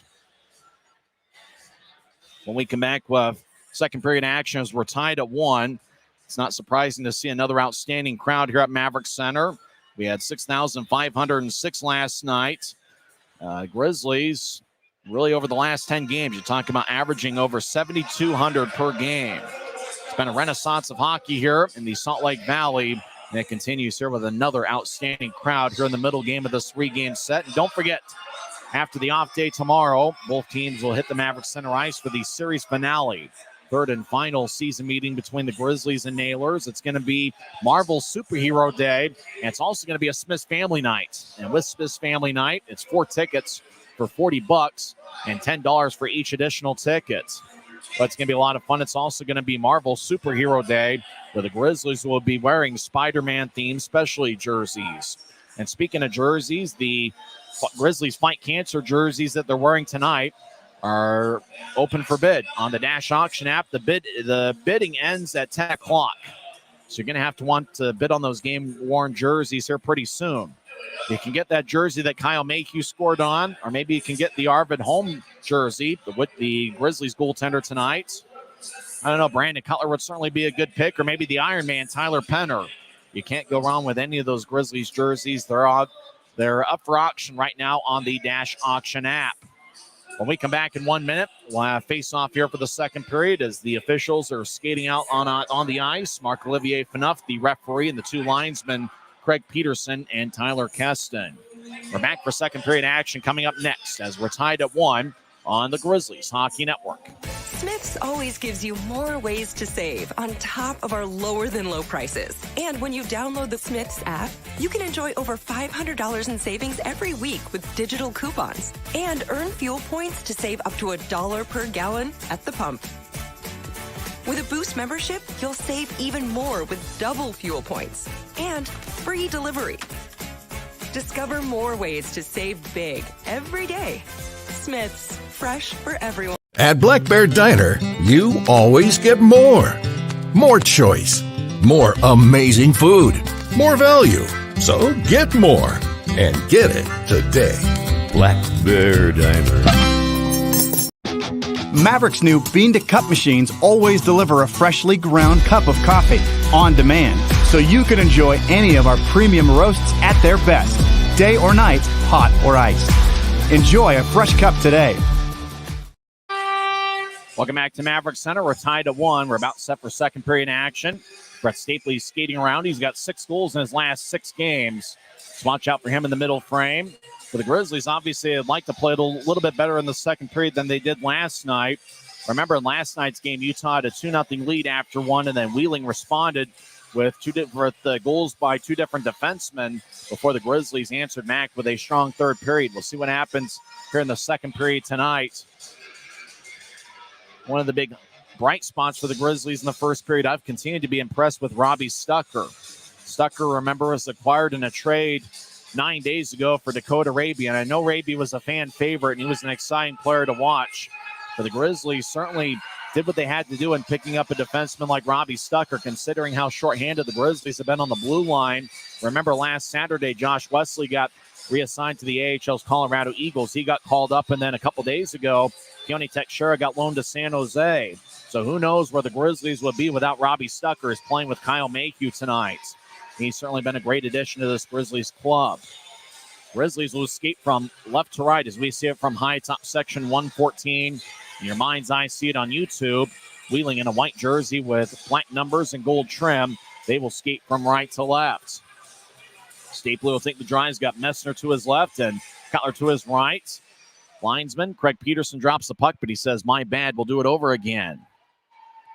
Matthew Kosera taking the draw for Wheeling. He's a big guy at 6'3" and 218 pounds, kind of the pure definition of a power forward. He's out there with Matt Koopman and David Jankowski. Watch out for Koopman. He was impressive in the first period. He's got a lot of speed and playmaking ability. Draw at center ice, won by the Grizzlies. Mayhew back at his blue line will pivot, and he'll get it back to Stucker on the near side. Stucker in the Grizzlies zone will bank it off the near boards to Cutler. It goes past him on to Justin Lee, the defenseman. Lee wearing number 32, the Denver product, will steer it off the near boards. It goes past Koopman, who hustles after it. But Robbie Stucker gets the puck. He'll bank it towards Mayhew. He pushes it past Messner. The Nailers get it up top for Justin Lee. He'll loft it over the head of Messner to the near corner. Koopman around the net, stops, and he bobbles it. Mayhew took it away, so brush it towards Messner. Messner 4 assists last night. We'll get it to the right side for Stapley, who enters the zone. Stapley gets taken off the puck by Justin Lee. Messner back in the near corner. He gets pushed.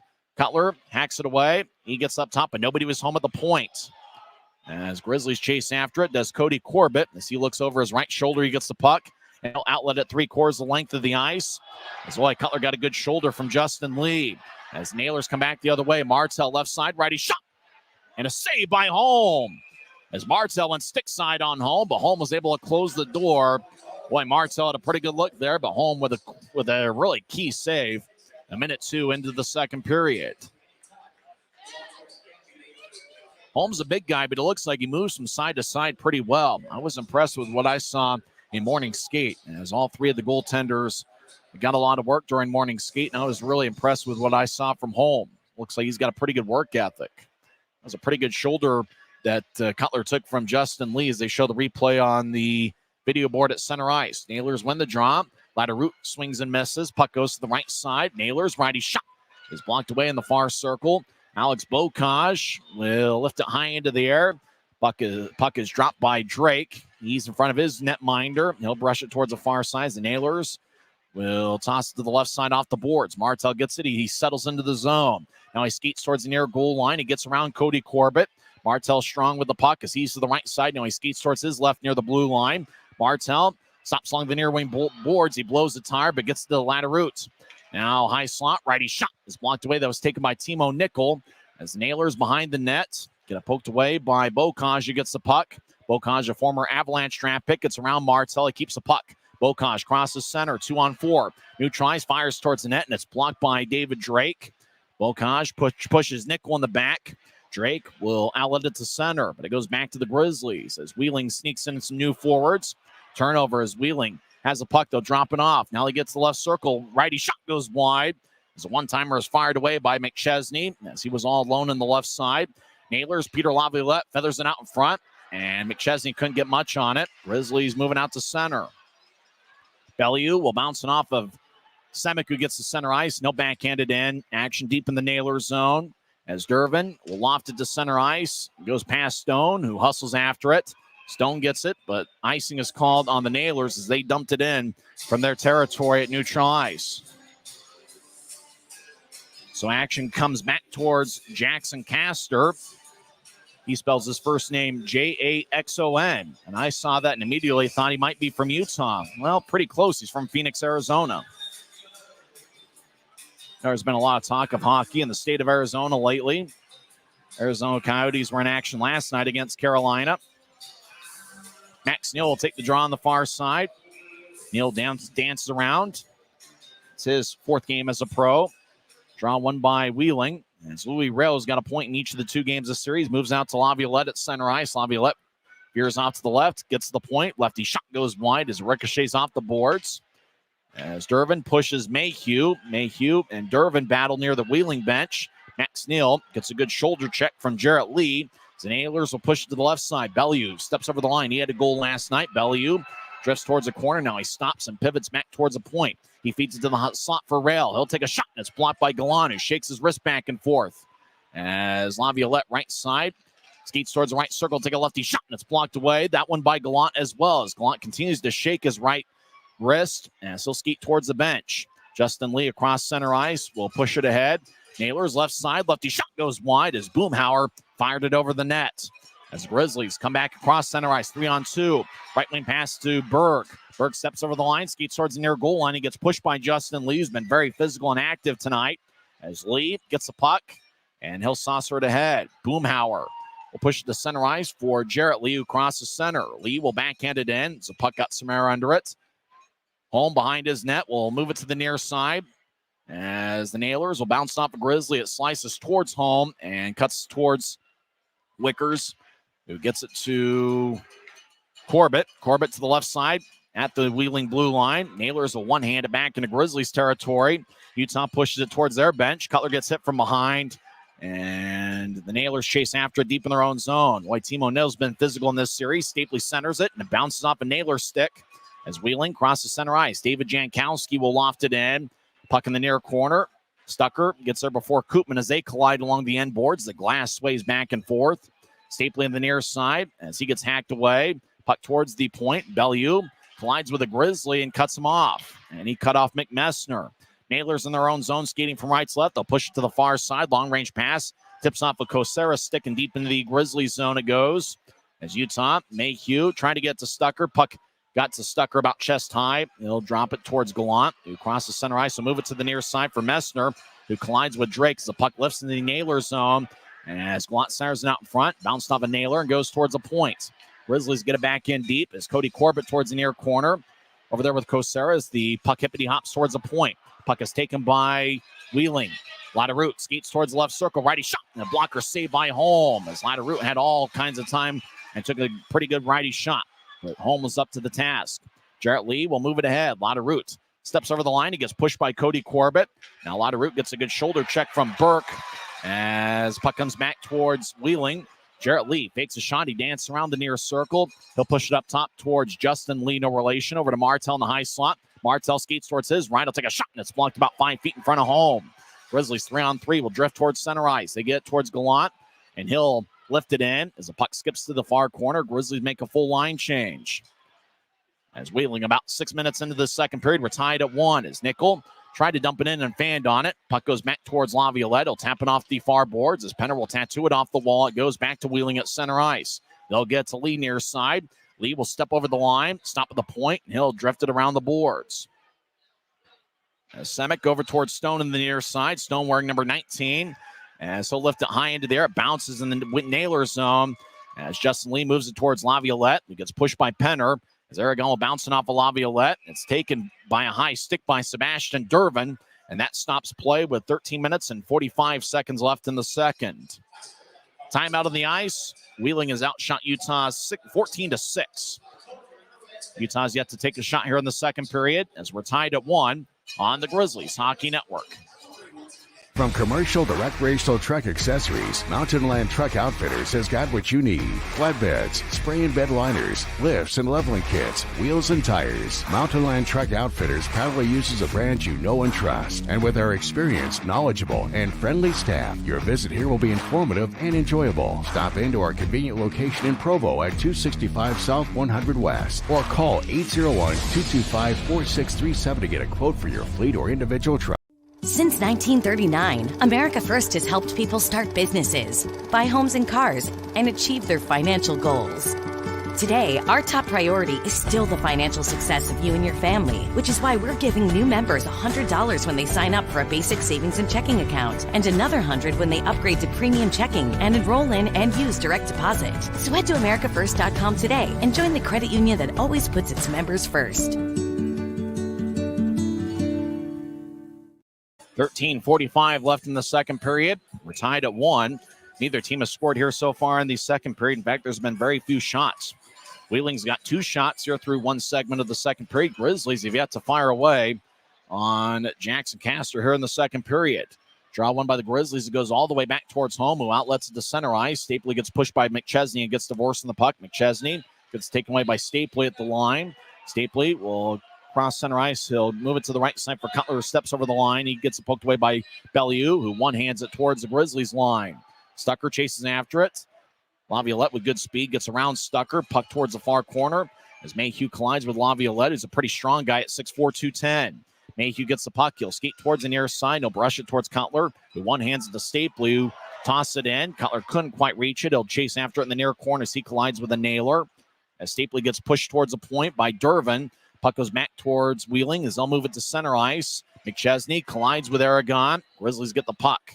Far side, Grizzlies cross center, and they'll saucer it in as the puck got plenty of air under it. Fitz delivers a big shot in the near corner as he hit David Drake.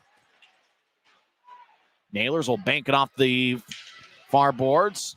Neutralized, big hit delivered by Fitz. As the Nailers have it, Drake diagonal pass to the right is one-handed by McChesney in deep.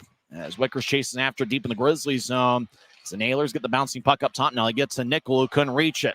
Fitz chasing after it, but Nickel gets it at his blue line as he'll push it across near Utah's bench. As Grizzlies get it with Aragon, he'll toss it in. Grizzlies make a full line change about 8 minutes into the second period. We're tied at 1. Nailers, Timo Nickel, wearing number 82, a big defenseman, gets the center ice. He'll fire onto home. It goes wide off the end boards, off the Maverik sign.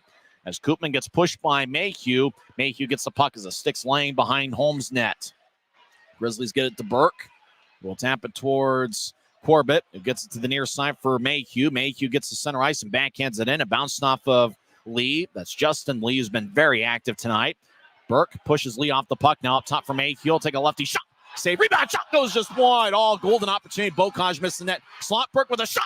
Saved by Castor. And as a puck towards the far wing boards. Bouncing puck to the left point. Kept in by Stucker. He glides towards his right. Stucker high slot righty shot. Saved by Castor. Right to bounce off his chest, and he was able to glove it about waist high. He holds on with 11:30 left in the second. Boy, a couple good looks for the Grizzlies. That's the best that they have attacked the net all night. Boy, Bocage, missed that rebound by, like Maxwell Smart would say, missed it by that much. It looked like an open net as Castor was out in front of the crease when Bocage fired away, but he must have been on a pretty tough angle to get it on net. Neal will take the draw in the far circle. 11:30 left in the second. Grizzlies are up to 2 shots here in the second period, and it was that barrage. As the stick is laying behind Holmes' net, one of the linesmen will pick it up, and he'll race towards the Wheeling bench to get it out of play. Neal will take the draw. He's got Fitz to his left and Adam Berg to his right. Berg, the Instagram model. Got to be an influencer. The Grizzlies have done so well on TikTok. I got a feeling they're influencers of some kind. They're social media influencers. You bet the Utah Grizzlies. I wish I was on the Grizzlies TikTok. I know I'd become an influencer as well. Maybe not. Wheeling wins the draw. Actually, the Grizzlies won the draw, but Wheeling has it. Martel, near side, will spin it around the boards. Puck goes to the right side as LaRoute will throw it to the near side. It's not that hard of a name, yet for some reason I can't do it. Lee fires towards the net. It glanced off the stick and goes towards the far corner.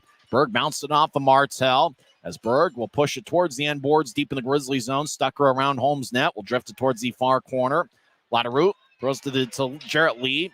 Far side. Lefty shot goes high as it bounces off the glass. Fitz moves it towards center ice as Berg over to Neal. Neal picked up his first professional point with an assist. Sharp angle shot. Saved by Castor. Left side Fitz shot. Saved by Castor. Kicks towards him. Castor kicks it away again. Right side. Summit keeps it in. He'll bounce it off of Martel and it flips high into the air.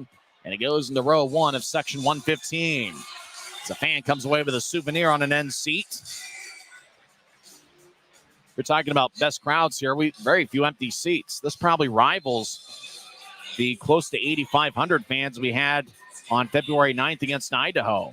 What an outstanding crowd. And you got to tip your hat to the ticket staff over in the Grizzlies office. They have done just an outstanding job filling up the place.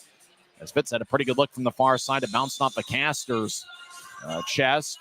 Looks like Jackson Castor's played a pretty good game here so far, stopping 10 of 11. We're tied at 1. 10:35 left in the second. Draws in the near side.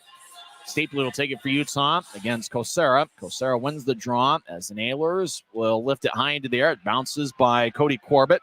Corbett gloves it and drops it and spins it around. Puck hippity hops on the far side. Messner gets it, fires towards the net, and hits the side of the net. Castor might have gotten a piece of it. Nailers. Jamie Rome has a bounce off of him towards the near corner. Now Rome gets it back, skates towards the point, moves it ahead. Wobbling puck towards center ice, taken by Corbett, who fires it back in. Wheeling chases after it. It ends up in front of Castor. Bouncing puck, and Castor is able to recover. Remember, it's around that area where the puck ended up bouncing and ended up with the Wheeling goal that was scored by Lotta Roots. So watch out there. It seems to have a mind of its own, skipping behind that side of the net. As Castor tried to throw it towards the end boards and just didn't get very far, and he was just able to cover up just to the left of his net. Stapley will take the draw against Peter Laviolette III, who was born in Wheeling, West Virginia. That was the same year that his father began his coaching career as a head coach with the Wheeling Nailers. He was there 1 year before advancing into the AHL. Grizzlies have it on the far side, deep in the attack zone, as Stapley throws to the near side and hustles after it. It's the Nailers battle with Messner. Messner's double teamed as he gets pushed by Justin Lee. Stapley gets the puck. Stapley skates around Wheeling's net as he'll feather it up top. Now towards Messner, right side. Shot is blocked away by Justin Lee. As the puck kicks towards neutral ice. And as the Nailers cross center, Louis Rail steps over the line, sporting a goatee. He'll throw it behind his back, taking it to McChesney, as he'll throw it from one corner to the other. Near corner, the Grizzlies get it, and they'll start the attack from left to right. Utah pushes it from one blue line to the other. It goes back to Wheeling. As Durbin backhands it to the left side, Nailers enter with numbers. Left side, righty shot goes wide. That was taken by Jankowski as he missed the net. As Nailers spin it back around. We're tied at 1 halfway through the contest. Drake pushes it back towards Jankowski, wearing number 10. Jankowski centers it to Koopman. Shot, kick saved by Home. Rebound, shot, saved by Home again. As Koopman took one shot about halfway from the goal line to the blue line. Home made the save as Koopman didn't get much on it. It ended up back with Koopman, and somehow Home was able to make the second save as well. And that was a beauty by Home on that second save. It's maybe the best he's made all game. Koopman, the first shot was kind of a changeup. It didn't get onto Home, who kicked it away. It kicked back towards Koopman. Then Koopman's second shot just flew right into Holmes' glove, and Home was able to hold on. Arvid Holm tapes up quite a lot of the net, and then after the whistle, it looked like the Nailers were skating towards Home, and the Grizzlies were doing everything they could in the crease to try to protect their netminder. 9:06 left in the second, tied at 1. Grizzlies up to 12 shots, 6 in the first, and now 6 here in the second. For Wheeling, 12 shots in the first, and they now have 5 in the second period. Jankowski will take the draw for Wheeling against the Iron Man, Tyler Penner, who's been with the Grizzlies for every game since he started the 2021-22 season, which would be the start of the Ryan Kanasowicz head coaching era. Grizzlies win the draws. It's over in the far corner of their own zone. Wheeling takes it away. They feather it up top. Right point. Righty shot is blocked away in front of Home. Now Wheeling with a shot save. Rebound shot. Kick save by Home. What a stop on the shot by Kosera. Kosera gets pushed by Stucker in the near corner. Kosera keeps his feet. He's a power forward. He's a big guy. He gets it up top. Left point. Now back to Kosera. He'll fire towards the net, and it's blocked by Stucker. Right side. Nickel fires towards the net. It's kicked away by Home as it got redirected near him.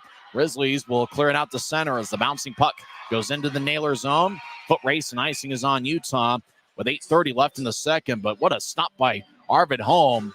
As quick as a cat. You think of him with a guy his size. You don't think of quickness necessarily with his game. Boy, he's had to be agile on a couple saves around ankle high. Tied to 1 here. 8:30 left in the second. And with the way both goaltenders have looked, it feels like goals are going to be at a premium here tonight. Penner will take the draw against Jarrett Lee. Lee only 1 goal in 32 games this season. Draw one by the Grizzlies. Stucker on the near side loses it. Jarrett Lee will move it towards the high slot as Martel gets a bouncing puck. They'll throw it towards Bellew. Bellew will throw it around the net as Wheeling's Jarrett Lee feathers it up top towards Justin Lee. No relation. They weren't even born in the same country. Lee skates towards the right circle. Lefty shot goes wide. Bellew will get it across as it goes back towards Jarrett Lee. He'll move it across to Bellew just outside the left circle. Bellew will throw it to the point. Nobody was home as I think the Grizzlies Penner might have gotten a piece of it. Martel, his blue line, moves it across towards Latteroot as he'll shuffle it in. Nailers get hit by Stucker far side as Stucker takes the puck. So move it to Penner in the near circle. Penner will diagonal it off the boards near the Grizzlies bench. Aragon couldn't reach it. Nailers get it to Bellew across the center ice. Now he steps over the line, allegedly onside.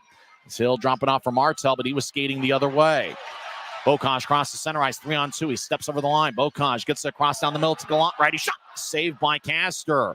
And as the puck goes back over towards Wheeling, and it brushes to the near side, Martell gathers it wearing number 51. He was number 27 for the Grizzlies. He loses it. Gallant, near corner, gets to Bocage. Right side, righty shot. Saved by Castor. Rebound goes to Wheeling.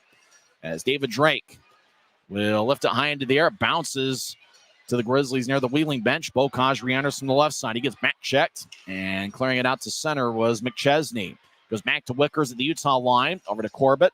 Diagonal pass towards the right side to Gallant. It tapped off of his stick. Goes back towards David Drake. Drake throws it from one corner to the other as Bellew will skip it towards Dervin. Dervin gets hit, but Dervin keeps his feet. Looks like Nailers are going with 3 defensemen on that shift as they're short forwards. Grizzlies push it to the left for Bocage, who enters. Bocage left point gets around Bellew, but Bocage will get it back towards the end boards and spin it around to the right point. It's kept in by Semick. He gets it back towards Bocage. It hits a stanchion. Now it hits off the near glass. Stapley, right side, toe drag, fires towards the net. It goes wide on the low liner.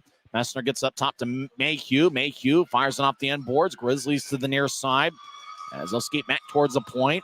Utah got pushed, did Messner. He gets pushed by Drake, and taking the puck away is Laviolette. Laviolette gets the center ice, and they'll dump it in. Holm throws to the near side as Jamie Rome pitches it up top, but it exits the zone as Wheeling has to reset. Louis Rail back in his own zone. About 6 minutes left in the second period. We're tied at 1. Nobody has scored here so far in the second. Ahead to Rome, who taps it in. Semick chases after it, and so he'll push it towards Messner, who moves to center ice. Timo Nickel gathers it. And so bouncing off the Grizzly, goes to the right wing. Stapley steps in. Right wing, fake the toe drag, and he gets pushed by Louis Rail.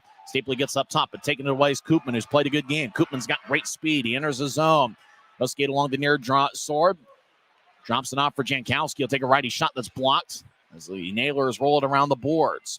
Semick and Koopman collide. As Semick will bounce it off the Koopman. Bouncing puck to the right point. Nickel will fire it off the end boards.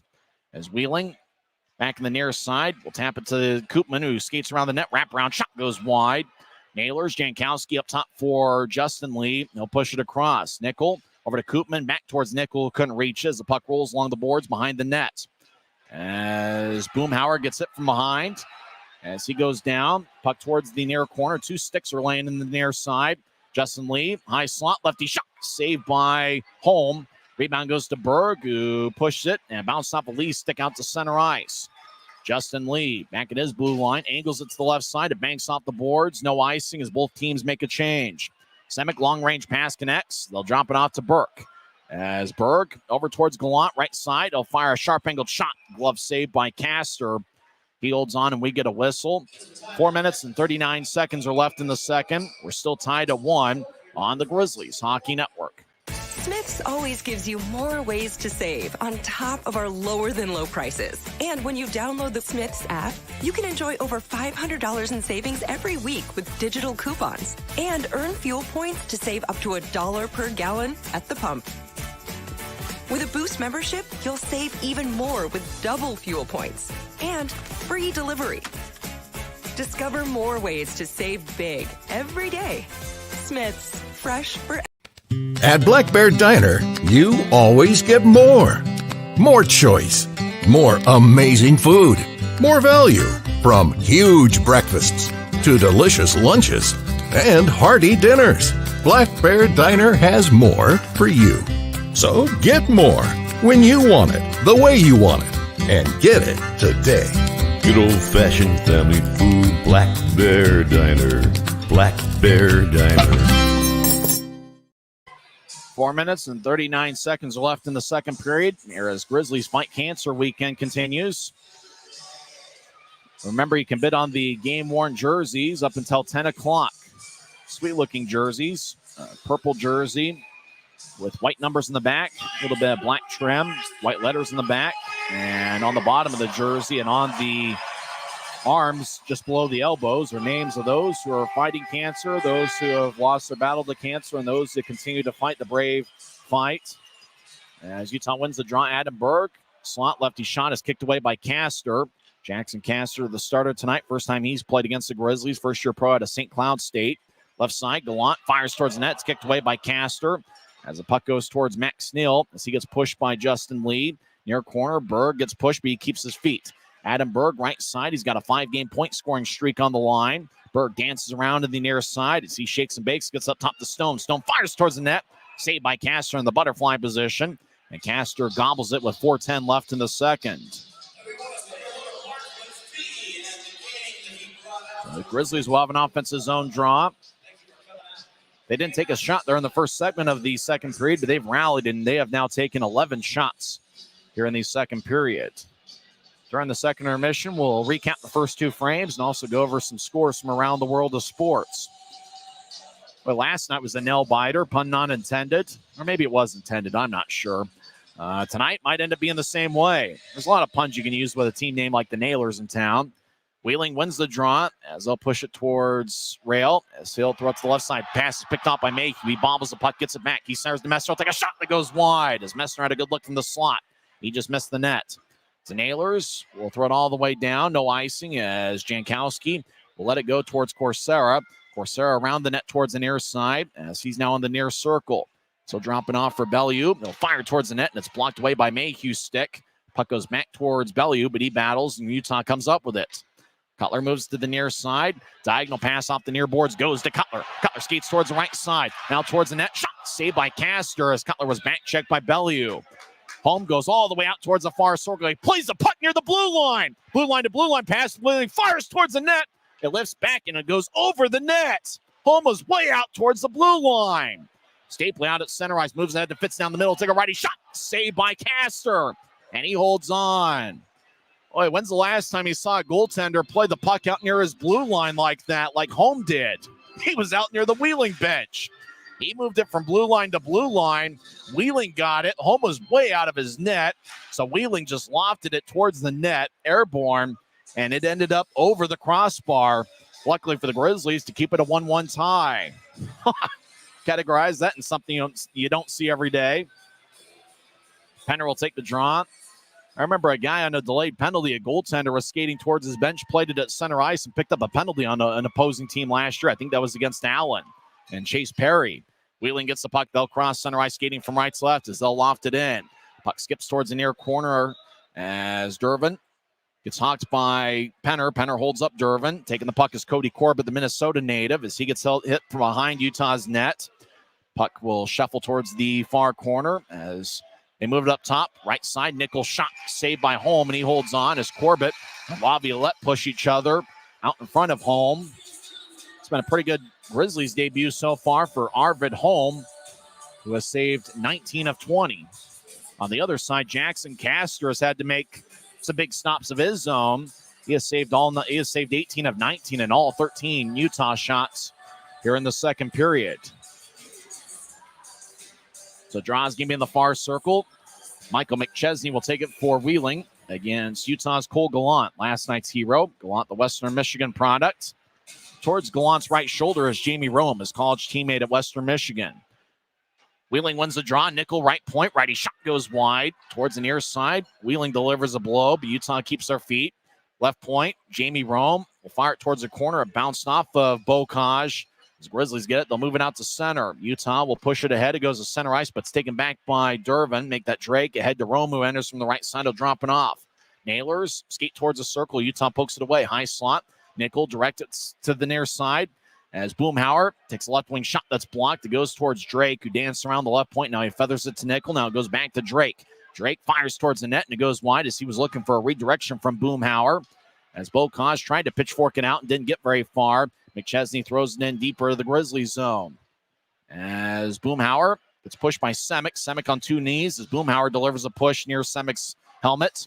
Boomhauer continues to battle with Semick. Now Boomhauer moves it towards Jarrett Lee, who dances around in the far side. He fiddles and diddles with the puck. Lee will bounce it off of Martell. Couldn't handle the hot pass. Grizzlies will saucer it airborne. Puck goes over the head of Bellew, and he'll gather it near the Wheeling net. So skate around the net. Grizzlies take it away. Bocage gets a good shoulder from Justin Lee. Lee and Neal spin each other around in the near corner. As the puck bounces off of Lee, Nailers will toss it towards Martell near side. Martell gets a new try, crosses center, and he'll push it to his left for Jarrett Lee. Lee tries to find a cutting Martell. He does. Righty shot. It bounces off the home and goes wide. Fitz and Martell collide. Fitz throws it towards the Utah line for Aragon. Now back to Fitz. Fitz saucers it towards Berg at center ice. Berg gathers it. And he'll toss it to Fitz, who has to hustle after it.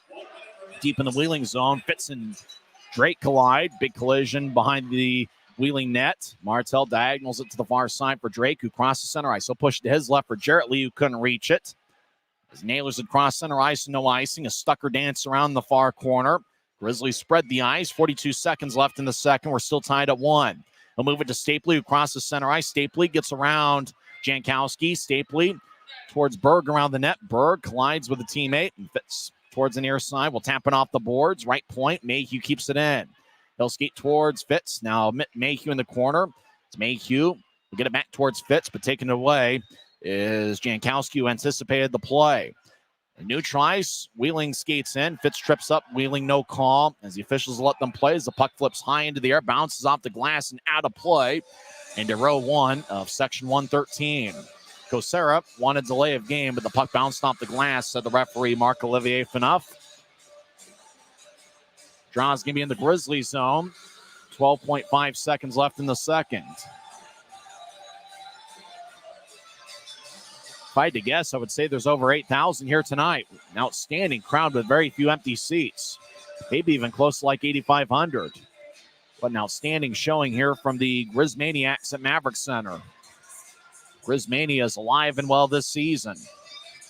Draw won by Utah as Corbett will wrap it around the boards. Chasing after it's Cutler. He gets 8 seconds left. Cutler fires it towards Messner. Great defensive play by Nickel. Stapley with a shot. He scores! Brett Stapley gets his 16th of the year, and the Grizzlies have taken a 2-1 lead.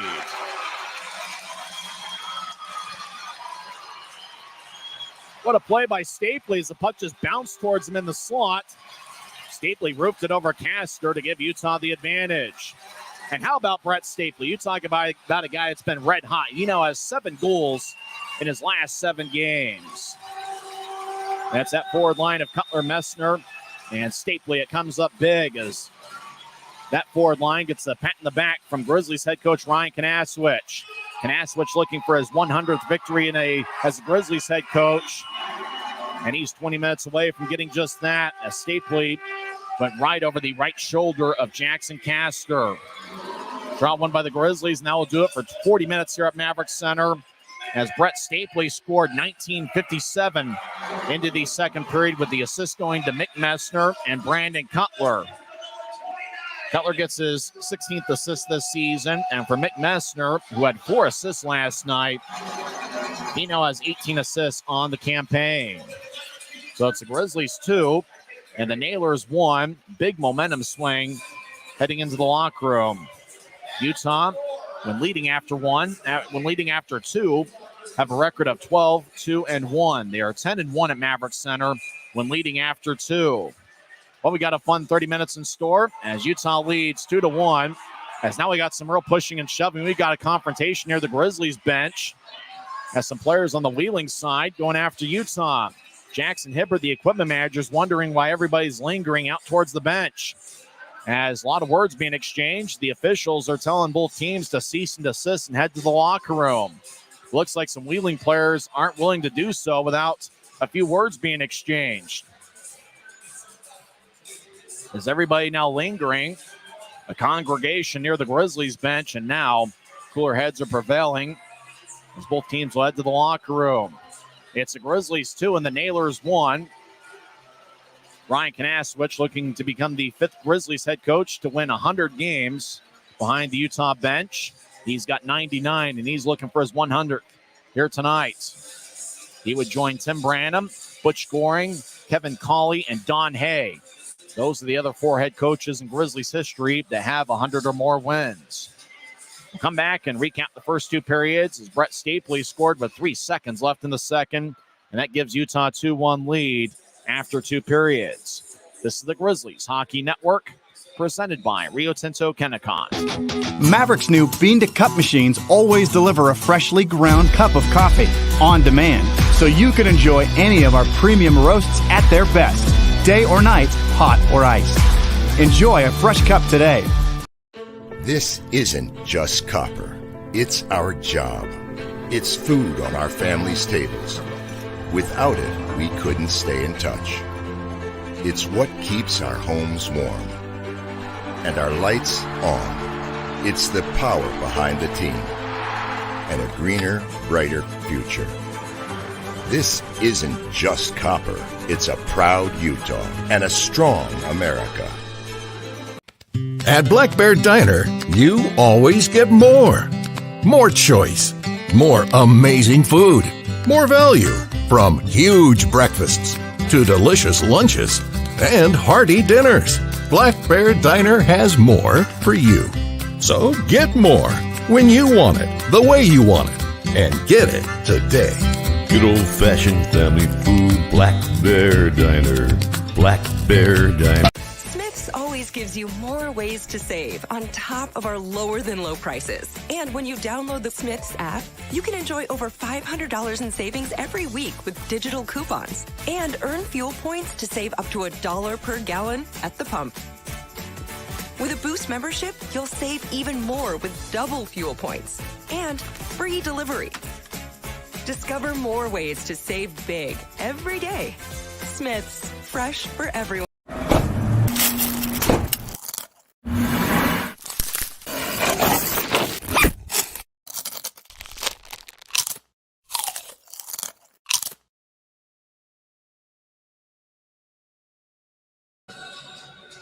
Second intermission here at Maverik Center. Utah leads 2-1. And you talk about a big momentum swing at the very end of the second period when Brett Stapley was just standing in the slot. The puck bounced towards him, and Stapley was able to put it away as he fired it over the right shoulder of Jackson Castor as Utah takes a 2-1 lead.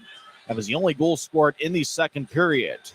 Utah scored first tonight. The Optum first goal of the game score was Kyle Mayhew. He scored 8:59 into the contest, his 8th of the year, with Tyler Penner and Aaron Aragon getting the assists. Mayhew's been one of the best rookie defensemen in the league. In fact, he is second in the league among rookie defensemen with 31 points. Third in the league among rookie defensemen is Isaac Bellevue, who's got 28 points for Wheeling this season. Wheeling scored a 5-on-5 goal later in the first period, 11:15 in, as Tanner Latteroute got his 17th of the year. Louis Rail and Michael McChesney picked up the assists. And for McChesney, it's his first point in a Naylor uniform. He had started the season in the SPHL with the Macon Mayhem. The score was tied at 1 after one period. Wheeling outshot Utah 12-6. In the second period, the Grizzlies had a 14-8 shot edge. We had to wait quite a while for a goal. In fact, there wasn't a single penalty committed in the second period.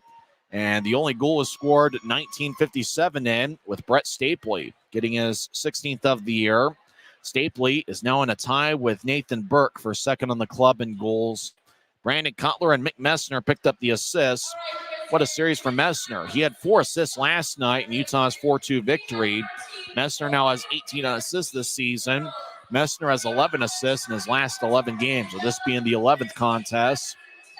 For Brandon Cutler, he now has 16 assists on the season. So Utah leads 2-1. Special teams have really not played a factor. Both teams are 0 for 1 on the power play. Arvid Holm in his Grizzlies debut. Holm his last name. He has saved 19 of 20.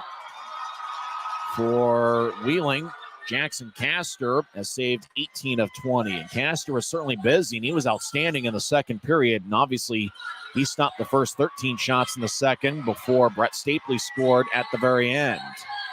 In terms of who's been aggressive offensively for the Grizzlies in their 20 shots, it's been a very balanced attack. Bocage and Mayhew are tied for the club lead with 3 shots, and that's really not a surprise for Bocage to have as many shots as he has. As in the first 5 games in the Grizzlies uniform, Bocage had 24 shots, including 5 last night. Max Neal, Dylan Fitz, and Cole Gallant each have 2 shots, and then a bunch of other Grizzlies have 1 shot, including the goal scorer Brett Stapley. Mick Messner, Adam Berg, Semick, Stone, Penner, Cutler, and Stucker each have 1 shot for Utah. For the Wheeling Nailers, they are led by Matt Koopman. He's been an impressive forward. He's got great speed. Koopman leads the Nailers with 4 shots. In fact, he leads skaters on both teams with 4 shots. Justin Lee's been an active forward. Lee, a defenseman. It was interesting talking with Kyle Mayhew yesterday. They were not paired up when they were teammates at the University of Denver, partly because they're similar players. Both guys are left shot defensemen who are pretty good offensively. And so because of that, Denver split them up. One was on the top defensive line and the other was on the second defensive line. And it kind of depended on which defenseman was hot at the time, who was on that top line and who was on the second line. But Justin Lee's certainly been impressive for Wheeling. The talented defenseman has 3 shots. Tanner Latteroot and the Rooster Jordan Martell each have 2 shots, and a few other Nailers have 1 shot on goal. Utah leads 2-1. It'll be interesting to see if they hold on to the lead. The Grizzlies really have been outstanding as of late in the third period of games. In fact, over the last 11 games, the Grizzlies have outscored opponents 17-8 in the third periods. So we'll see if that continues here tonight. The Grizzlies outscored Wheeling 2-0 and outshot them 20-9 in the third period last night. So we'll see what tonight brings, as looks like Noah Hill and company are firing T-shirts into the seats. Well, what an outstanding crowd we have for the second straight night as the renaissance of pro hockey here in the Salt Lake Valley continues. And what a crowd we got tonight. Don't forget the series continues on Monday afternoon at 3:10. It's going to be a Smith's Family Night with 4 tickets for $40 and $10 for each additional ticket. Get your tickets UtahGrizzlies.com or call 801-988-8000. That's 801-988-8000. Monday's also Marvel Superhero Day, presented by Mountain Land Supply Company. The Grizzlies will be wearing specialty jerseys for the occasion, Spider-Man themed jerseys. We'll see if they look similar to what the Tulsa Oilers wore a couple weeks ago against the Grizzlies on their Marvel Superhero Day. Utah's got a 2-1 lead. We'll come back and go over some scores from around the world of sports, and we'll talk about where the Grizzlies are in relation to the Mountain Division standings. This is the Grizzlies Hockey Network, presented by Rio Tinto Kennecott. Since 1939, America First has helped people start businesses, buy homes and cars, and achieve their financial goals. Today, our top priority is still the financial success of you and your family, which is why we're giving new members $100 when they sign up for a basic savings and checking account, and another $100 when they upgrade to premium checking and enroll in and use direct deposit. So head to AmericaFirst.com today and join the credit union that always puts its members first. From commercial to recreational truck accessories, Mountain Land Truck Outfitters has got what you need. Flatbeds, spray and bed liners, lifts and leveling kits, wheels and tires. Mountain Land Truck Outfitters proudly uses a brand you know and trust. And with our experienced, knowledgeable, and friendly staff, your visit here will be informative and enjoyable. Stop into our convenient location in Provo at 265 South 100 West or call 801-225-4637 to get a quote for your fleet or individual truck. Mountain Land Truck Outfitters. It's the Grizzlies 2 and the Nailers 1 here in the second intermission. I'm Tyson Whiting. Some other scores from around the league, and we certainly were keeping an eye earlier this afternoon in the Tulsa-Allen matchup. That game played at Credit Union of Texas Event Center. Tulsa came away with a 3-1 victory, which means the Oilers stay in third place with 51 standing points. The Americans are in fourth place with 47 points, which are 2 ahead of Utah.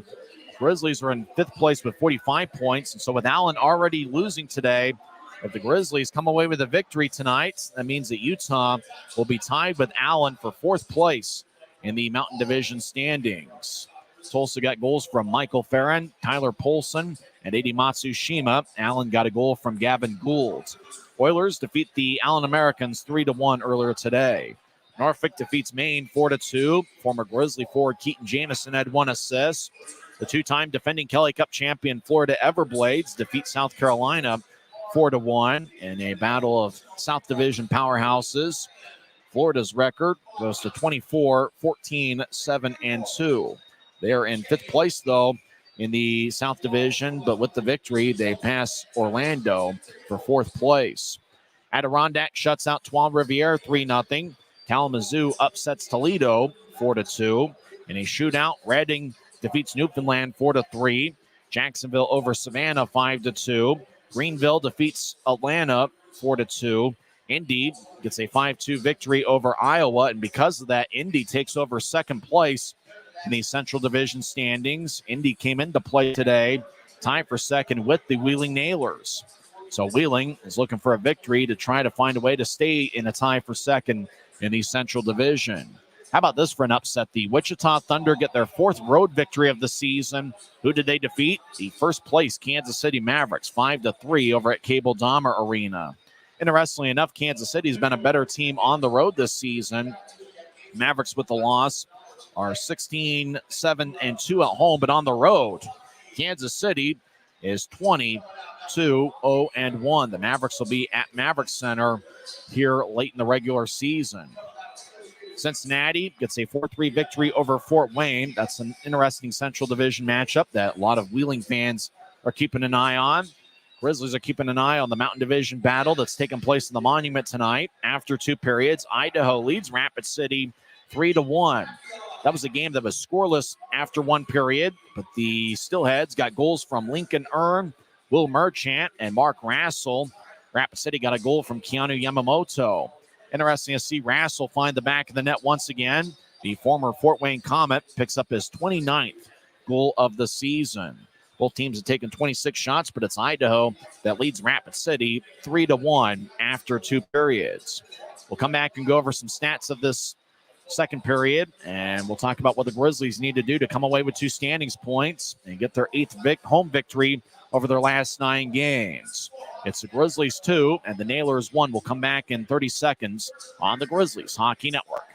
This isn't just copper. It's our job. It's food on our family's tables. Without it, we couldn't stay in touch. It's what keeps our homes warm and our lights on. It's the power behind the team and a greener, brighter future. This isn't just copper. It's a proud Utah and a strong America. It's been a very evenly played matchup here at Maverik Center. The difference is the Brett Stapley goal that was scored 1957 into the second period, with Mick Messner and Brandon Cutler getting the assists. In terms of scoring chances, obviously both teams have 20 shots in the first 2 periods. Grizzlies have 11 scoring chances. Wheeling has 10. Shots on goal, you mentioned, we're tied at 20 apiece. Face-offs, Grizzlies have won 19, and Wheeling's won 10. So Utah just about 2-1 on the face-off circle. Grizzlies have 16 hits to Wheeling's 10. Both teams had 5 giveaways in the second period. Utah's got 7 for the contest, and Wheeling has 8. So a very evenly played matchup. Both teams have 1 power play, and both teams are 0 for 1. Both of the power plays came in the first period. So what's going to make the difference tonight? You know, Arvid Holmes played solid in net, stopping 19 of 20. The Grizzlies are going to need to put together an outstanding third period effort.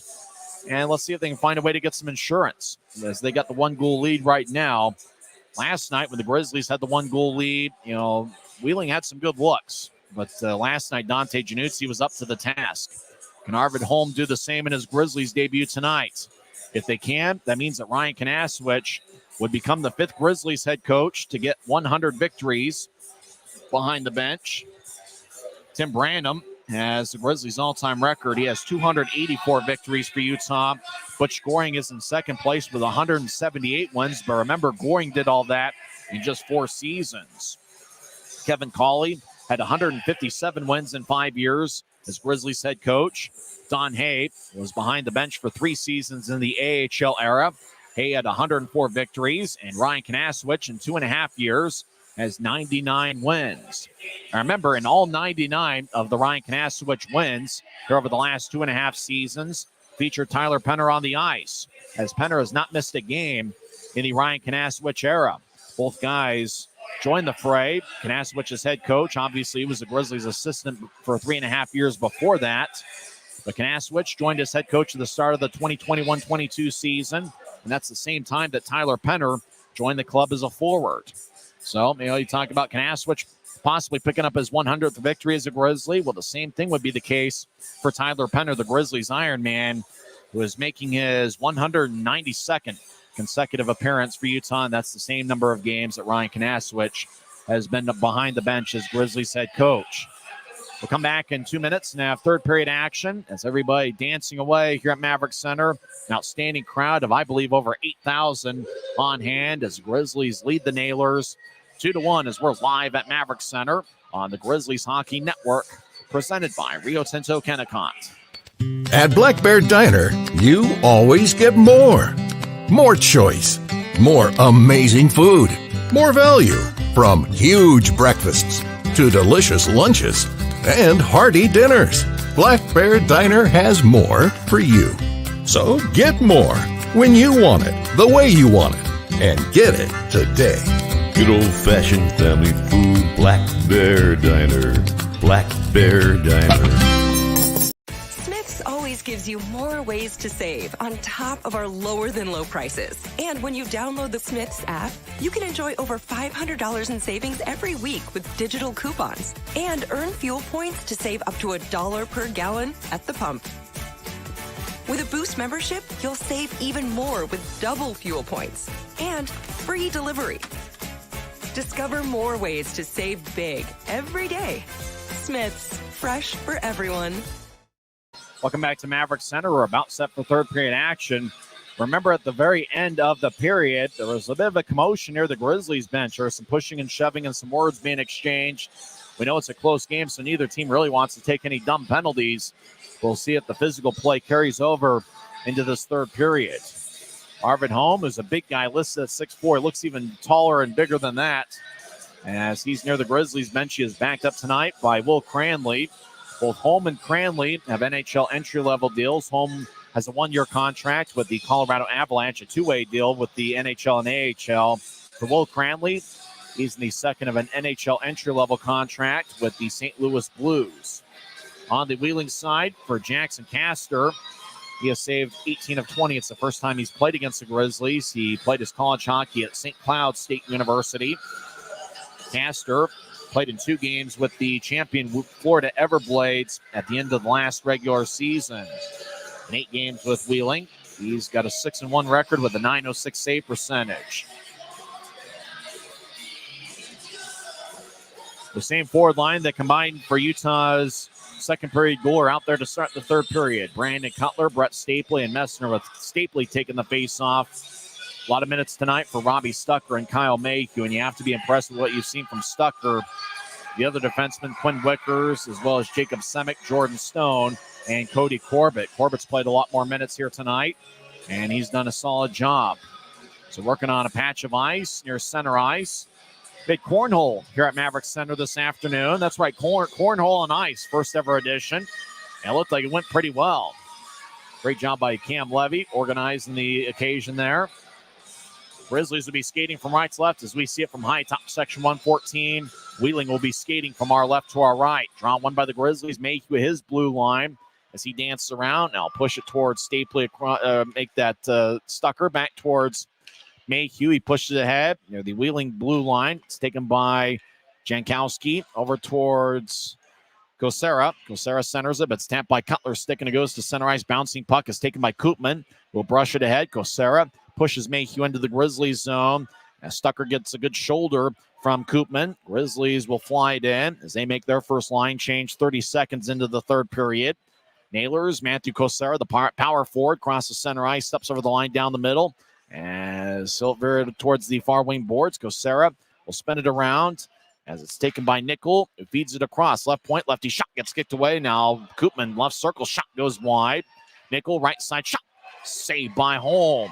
And he holds on as Wheeling aggressive there in their first shift of the third period as they took 2 or 3 shots towards the net. Draws going to be in the Grizzlies zone. 52 seconds into the third period. Fans heading back to their seats after a intermission at the concession stands. As of yesterday, Chick-fil-A is now at Maverik Center. Looking forward to that every home game. Grizzlies win the draw. Semick will skate ahead. Now push it to the right side. Grizzlies under the zone. As they try to get to Glon, who couldn't reach it. It bounced off the Wheeling backboard. Nailers will backhanded ahead. Puck skips at center ice. It's taken by Martel. Right wing pass to Laderoute. Right side, righty shot. Saved by Holm. He tries to find it, and he does in front of the crease, and he covers up. Tanner Laderoute has 1 goal tonight and 17 on the season. He had a pretty good look from the right side. Holm kind of bobbled it for a second trying to find it, and he was able to locate it in the crease where we just froze it. 18:49 left in the third. Draws going to be in the near side. Jarrett Lee will take the draw against Tyler Penner, the Grizzlies Iron Man. Penner, Fitz, and Cutler are wearing the A's on their sweater. The captain, Josh Wesley, is currently in the AHL with the Colorado Eagles. Tyler Keston, the linesman, bends his back, drops the puck, and it's won by Wheeling as Laderoute skates around Utah's net towards the far side as he gets back checked and losing a stick of Stucker, but the puck squirts out to center ice. Wheeling will push it ahead, passes behind Martell, and it's going to be icing on Wheeling. Martell wearing number 51. It was number 27 for the Grizzlies, and once 27 became available, Kyle Mayhew lit up his eyes and went, hey, that's my college number. And so Mayhew wore number 27 at the University of Denver, was able to get his old number back with the Grizzlies. Stapley will take the draw. He's gone up against Jarrett Lee. Lee, a hard-working forward, 5'11", 172 pounds. Grizzlies could use some insurance, up 2-1 early in the third period. Wheeling wins the draw. Drake moves to Martell. Martell keeps his head up. He gets around Cutler. As Martell now neutralized, Cutler brushes it away towards the Wheeling bench. Martell gallops after it, and he'll push it ahead. Grizzlies get at their line. Left side towards Mayhew. As Mayhew centers it to Messner, but he wasn't around. Lee will tap it to center ice. Bounced off a Messner stick who gathers it and gets to Mayhew. Skates down Broadway. He'll brush to the left side for Staple. He'll take a righty shot that goes wide as he went stick side on Castor, but missed the net. Cutler fumbles at the high slot, but moves to Stapley. He glides towards his right. Stapley in the right point will push it around the boards. Nickel gathers it in the near corner. Nickel moves it ahead as Laviolette gets to center ice. He crosses the red line, and he'll backhand it in. Home behind his net will brush it towards the near side for Cutler, who overskates it, but it goes towards Neal. Boy, Max Neal ran right into the referee. Wasn't looking at him. Wheeling dumps it in deeper. Far side, Berg collides with Wheeling as two guys spin around. High slot. Durbin drops it off for Bellew. And so get to the near side. Rail feathers it out in front. It glances off a stick and flies out of play off the protective netting. As Rail was looking for Durbin out in front of the net. Durbin was being challenged by Cody Corbett. 17:29 left in the third. Cody Corbett looking around, figuring out if he's going to stay on the ice. Corbett comes off sporting a beard. Corbett has had about 300 games of pro experience, 95 in the AHL, and he's got over 160 in this league. Max Neal will take the draw against Tanner Laderoute. Linesman Tyler Keston doesn't drop the puck as both guys reset. Laderoute skates towards the circle. Now Neal with hands on knees and stick on knees. Will crouch down low. Keston bends his back, drop one by Wheeling. As Rail will move it towards the left side. Lefty shot goes wide as they fired a low liner on home. Rail rolls it towards the near corner. Mayhew over there as Berg gets spun around. Berg in the area and hacking away as Rail. Back to his feet as Neal.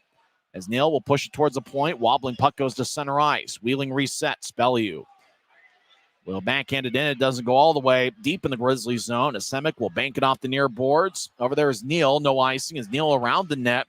He gets pushed by Bellew. Cutler over there. He gets pushed by Rail. 2-on-2 battle in the corner. Puck squirts towards Berg, but Wheeling gets it, and they clear it to center. Grizzlies back at their line. As Semick ahead. As Gallant steps over. Left side, but he gets challenged by Rail, who took the puck away. Louis Rail's played a good series. Bellew will toss it across. Bouncing puck is skipped towards Kosera. Grizzlies change up skaters. They get some new defensemen on the ice. Semick leaves, and Stucker enters. New tries. Kosera dumps it in. Stucker gets pushed by Koopman. Fitz will lift it high into the air as it skips into the Wheeling zone, and it's going to be icing on Utah with 16 minutes and 20 seconds left in regulation. We know there's a lot of sports and entertainment options out there. We appreciate you choosing the Grizzlies here tonight. Second of a 3-game series. I want to thank Sid Kanasowicz for the tie I'm wearing tonight. Tonight's attendance, a Lower Bowl sellout. 8,291. They say the Lower Bowl is sold out. 8,291 the attendance. As the draw in the near circle is won by Wheeling. Matt Koopman gets pushed by Aragon. As a 2-on-2 battle, Stucker comes away with the puck. He'll throw it to the far side. Grizzlies spread the ice. Fitz at center. Will push it ahead, but it's taken immediately by Justin Lee, who's been outstanding. Lead the Denver product. Diagonal pass, the right connects. As Koopman steps over the line. Right side, lefty shot. And a glove saved by Holm. He holds on with 16:02 left in the third. As I was saying about this tie, thanks to Sid Kanasowicz for getting me this tie. Sid's golf game is kind of wobbling back and forth. It goes up and down like the stock market. Apparently his golf game is back on top, and he's playing well. Sounded like as of last week he was really struggling, but he narrowed his stance a little bit, decided to just shorten up on the ball. And it looks like Sid Kanasowicz is doing a good job. He would have had a 40 on, he shot a 40 in a 9-hole course. Problem is he double bogeyed the last hole to get to 40. So hopefully Sid Kanasowicz will hit him straight. Luckily for him, he's in a warm weather climate here in the month of February.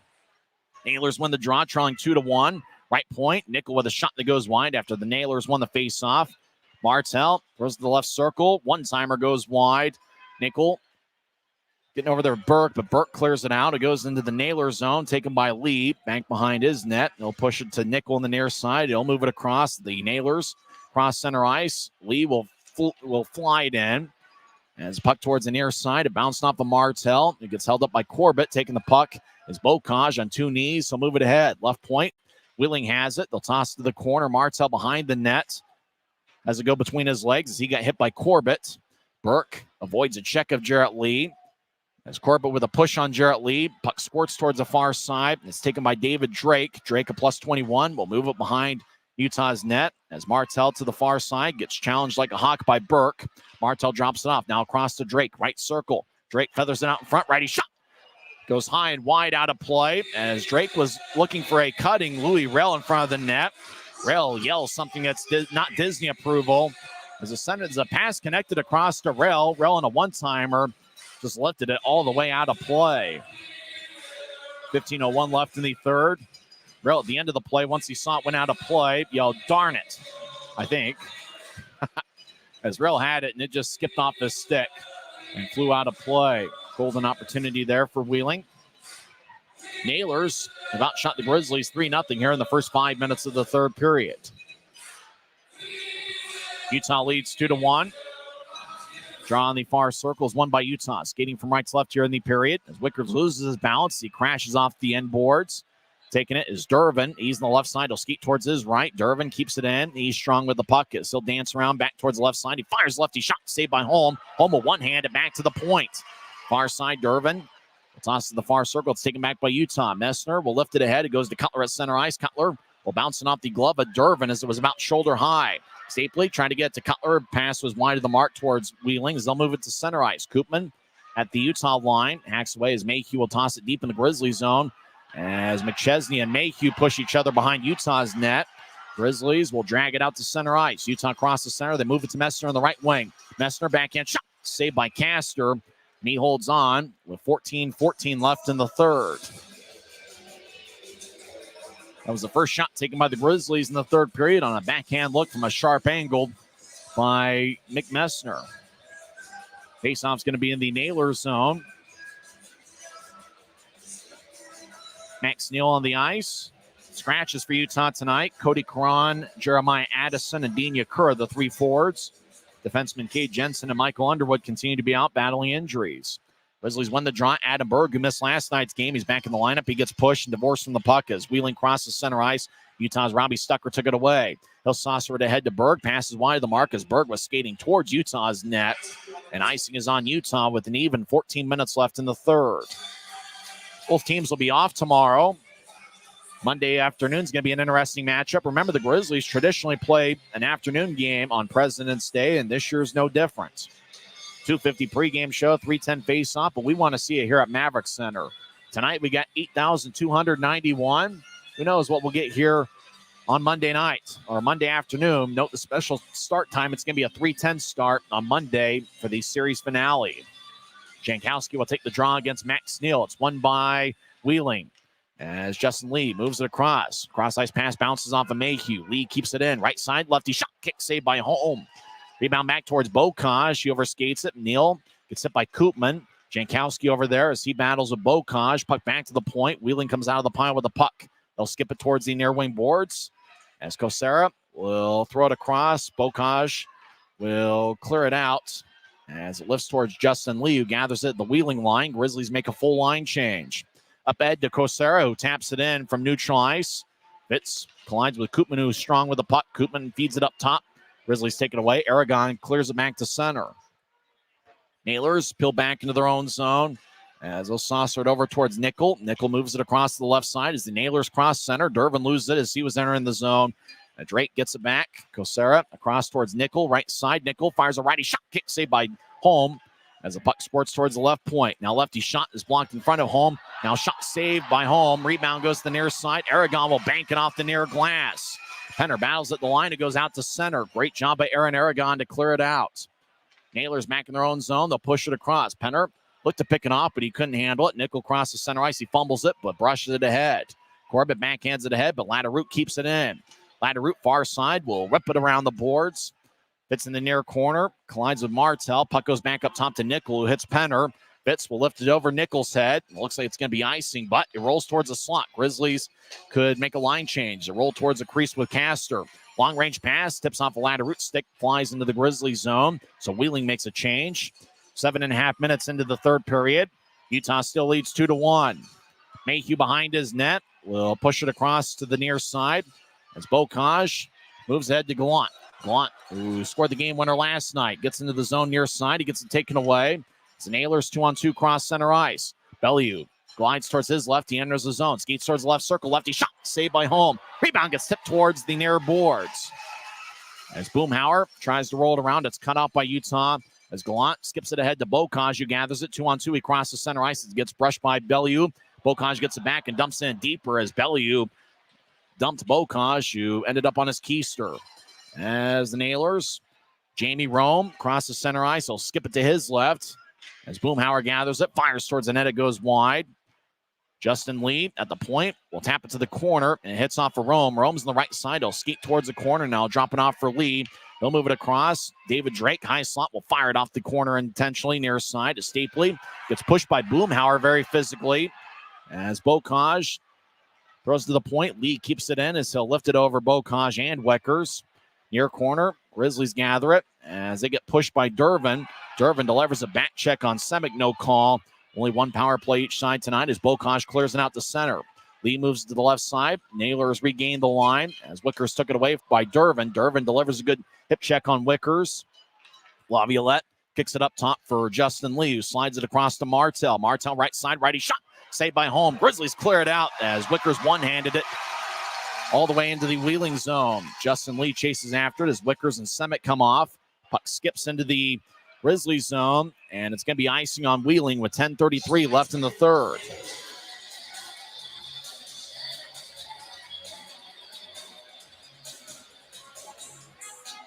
Very balanced attack by the Grizzlies offensively. It kind of feels like that blue-collar effort that's gotten the Grizzlies back in the Mountain Division standings race over the last month and a half. It was a really tough start of the season for the Grizzlies. However, over the last 22 games, they are 14-7-2. They've really done a good job of protecting home ice all season. The big difference, the Grizzlies started playing about 500 hockey on the road over the last month and a half. As after the icing call, the referee wants to make sure the correct 5 guys are on the ice for Wheeling. As Semick got back-checked by Durbin, they show the replay. No penalty was called as Semick got hit right in the back. Semick did a good job not retaliating, but Durbin had kind of retreated past him a little bit further. Grizzlies win the offensive zone draw. Mayhew will brush it towards the end boards. It's taken back by Kosera, who backhands it to the near side. Martel charges after it. He gets hit by Aragon. Stucker gains the line. He'll skate towards the right side over to Aragon, who couldn't reach it. Aragon had it tap off his stick over to Fitz behind the net. Fitz couldn't get it. As it goes to Laviolette far side, and he'll flip it high into the air as it bounces at center ice. Martel pushes ahead as it goes in the Grizzlies zone, chasing after it's Martel. Or make that Mayhew. Mayhew will skate towards the Grizzlies bench. He gets a new try, so bouncing off a Naylor skate. Now Mayhew gets it back and throws it in. Fans take up a Let's Go Grizzlies chant as Nickel moves it ahead. Koopman crosses center ice. He'll lift it in. Puck stays in place. It skips along the boards towards the far side. Corbett over to Fitz, who gets pushed by Bellew. As the Nailers left side gets a Nickel on the right. Nickel right point. Fires towards the net. Good job by Wickers to get a stick in the way. Far side. Corbett cuts off a Nailor. Wickers gets the puck and he'll skate around the net. He'll push to Berg on the near side. Berg outlets it to center ice. It skips into the Nailor zone off a Nickel stick. Nickel gathers it. Grizzlies change things up. 9.5 minutes left in the third. Utah still leads 2-1. Jarrett Lee enters the zone. Right side. Lefty shot is blocked by Wickers. As the puck goes to Cutler, who gallops after it. Nailers keep it in. He'll bounce it off of Cutler. It goes to Max Neal. He'll angle it out to the left for Berg. Berg will spin it around the wall. Castor cuts it off behind the net. The Phoenix, Arizona native drops it off. Now it goes towards Latterroot, who skates along the near side. Latterroot has Wheeling's own goal tonight. He flies into the attack zone, moves it towards his left for Jarrett Lee, who gets pushed around as Wheeling off from behind the net. They feather it out in front, and Holmes able to cover up. Like, great pass by Wheeling, who tried to find Martell out in front, but Holmes was active enough and alert and able to cover it up with 8:56 left in the third. It's the Grizzlies 2 and the Nailers 1. We're back in 1 minute on the Grizzlies Hockey Network. Since 1939, America First has helped people start businesses, buy homes and cars, and achieve their financial goals. Today, our top priority is still the financial success of you and your family, which is why we're giving new members $100 when they sign up for a basic savings and checking account, and another $100 when they upgrade to premium checking and enroll in and use direct deposit. So head to AmericaFirst.com today and join the credit union that always puts its members first.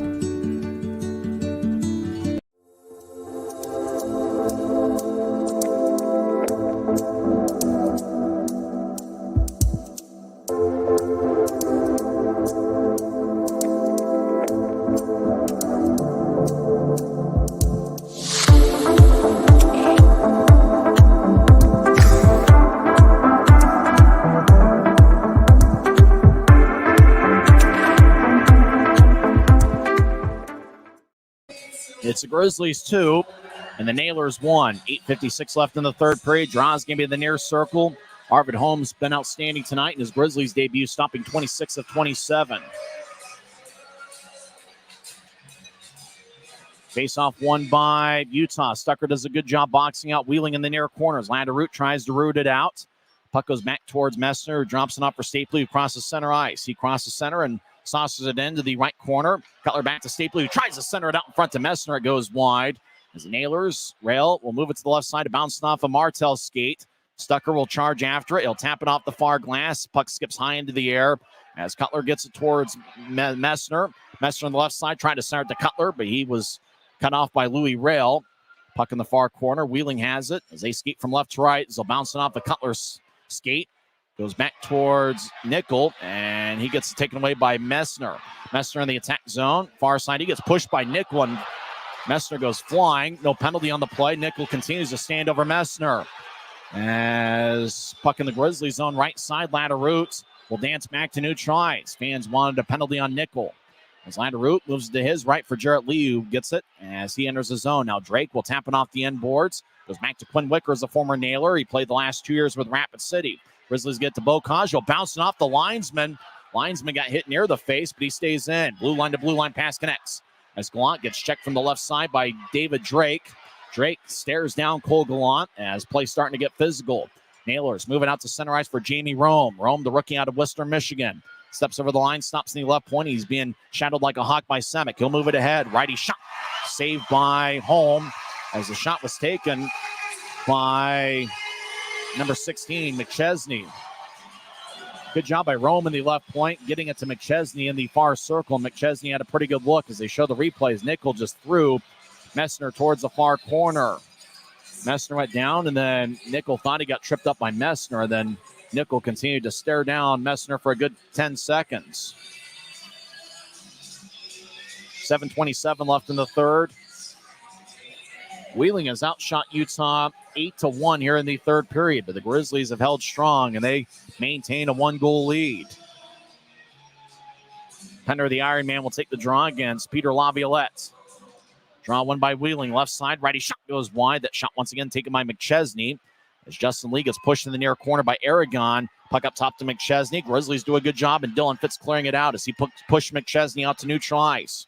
Nailers back in their own end. McChesney gets collided with by Aragon. Neutral ice, Laviolette has it. He'll move it towards Lee in the near side. Lee crosses center ice, and he'll flip it in. Puck skips off the ice. Corbett over towards Penner, trying to clear it out. It bounced off of Bellew.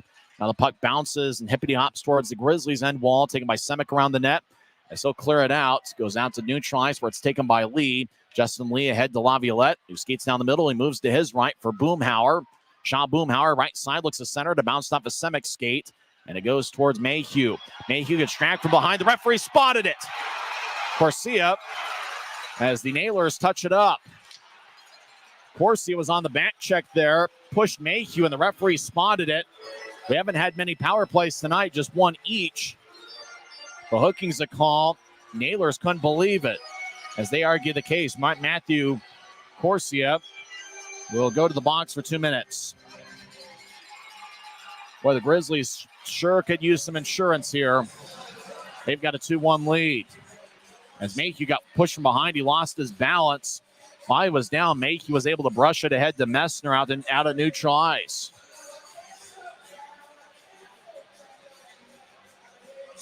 Corsia's penalty was 13:22 into the third.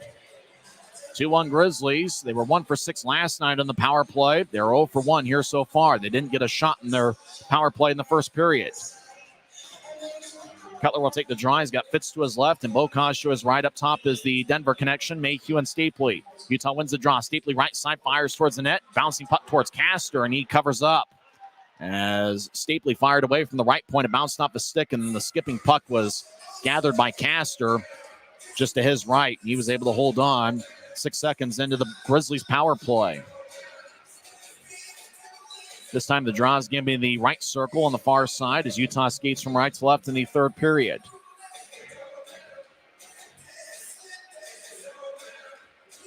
Stapley will take the draw. This time Bocage will be up top in the left point with Mayhew on the right side. Same 5 on the ice for the Grizzlies. Draw one by Wheeling. As they'll skate around the net and skip it off the near glass and all the way towards Arvid Holm. Holm will move it to the far side. As the Grizzlies in the corner deep in their own end. They get to Bocage behind the net. As Bocage over to Mayhew, who's quarterbacking this power play.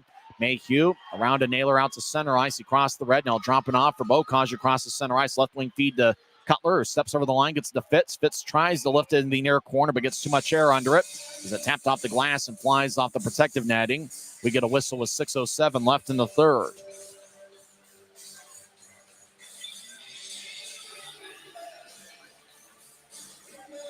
Grizzlies will keep the same 5 on the ice. Wheeling changes up a few skaters. Play starting to get physical. I got a feeling third and final meeting between the clubs in the regular season, the Monday, can end up being the most physical of the 3. Cutler takes the face off. He crouches low. He wins the draw as it's brushed towards Mayhew in the left point. Mayhew will glide towards his right. Now move it to Stapley in the right corner. Stapley over to Mayhew. Mayhew eye slot. Lefty shot. Saved by Castor. Rebound goes to Wheeling. As the Nailers skate towards the far side, Louis Rell clears it out.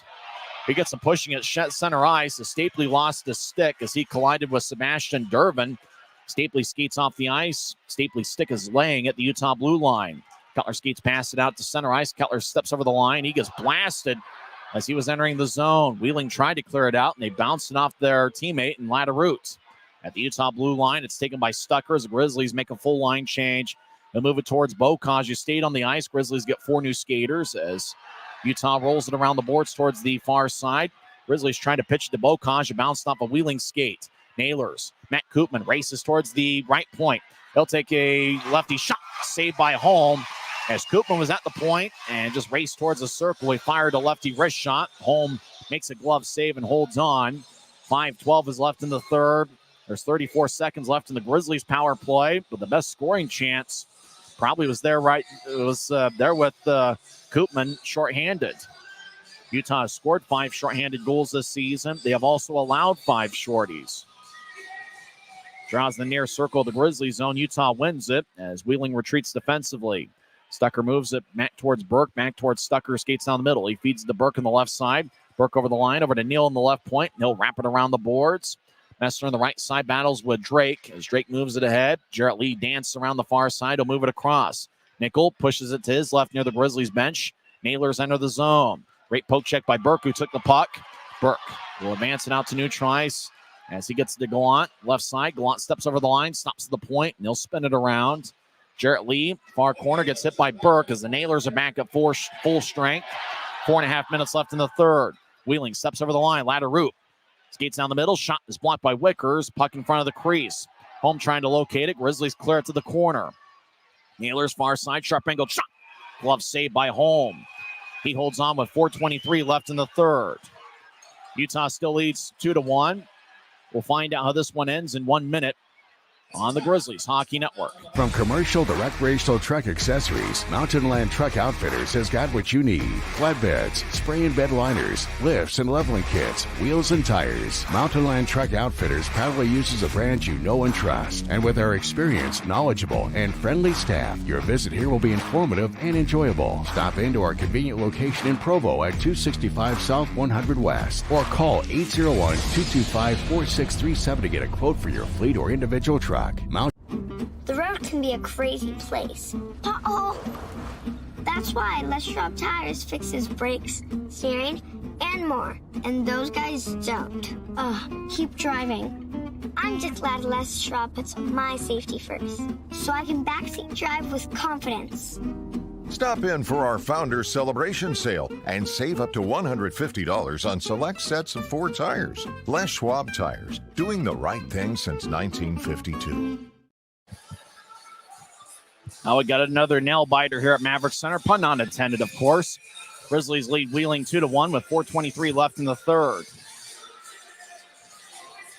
Wheeling has outshot Utah 9-1 here in the third period. Grizzlies win the draws. They'll wrap it around the boards towards the right point. Rail keeps it in. The Nailers are in the attack zone.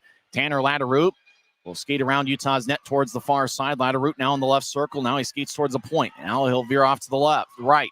Latteroot over in the right circle now around the net once again. Wrap around towards the net. Bounced off a Grizzlies skate. They try to clear it out, but he goes back to Latteroot, who's being shadowed like a hawk by Adam Berg. Berg goes down. Latteroot on 2 knees will push it ahead as Jarrett Lee over on the far side. Skates just outside the circle, and he loses the puck as Corbett will clear it out to center.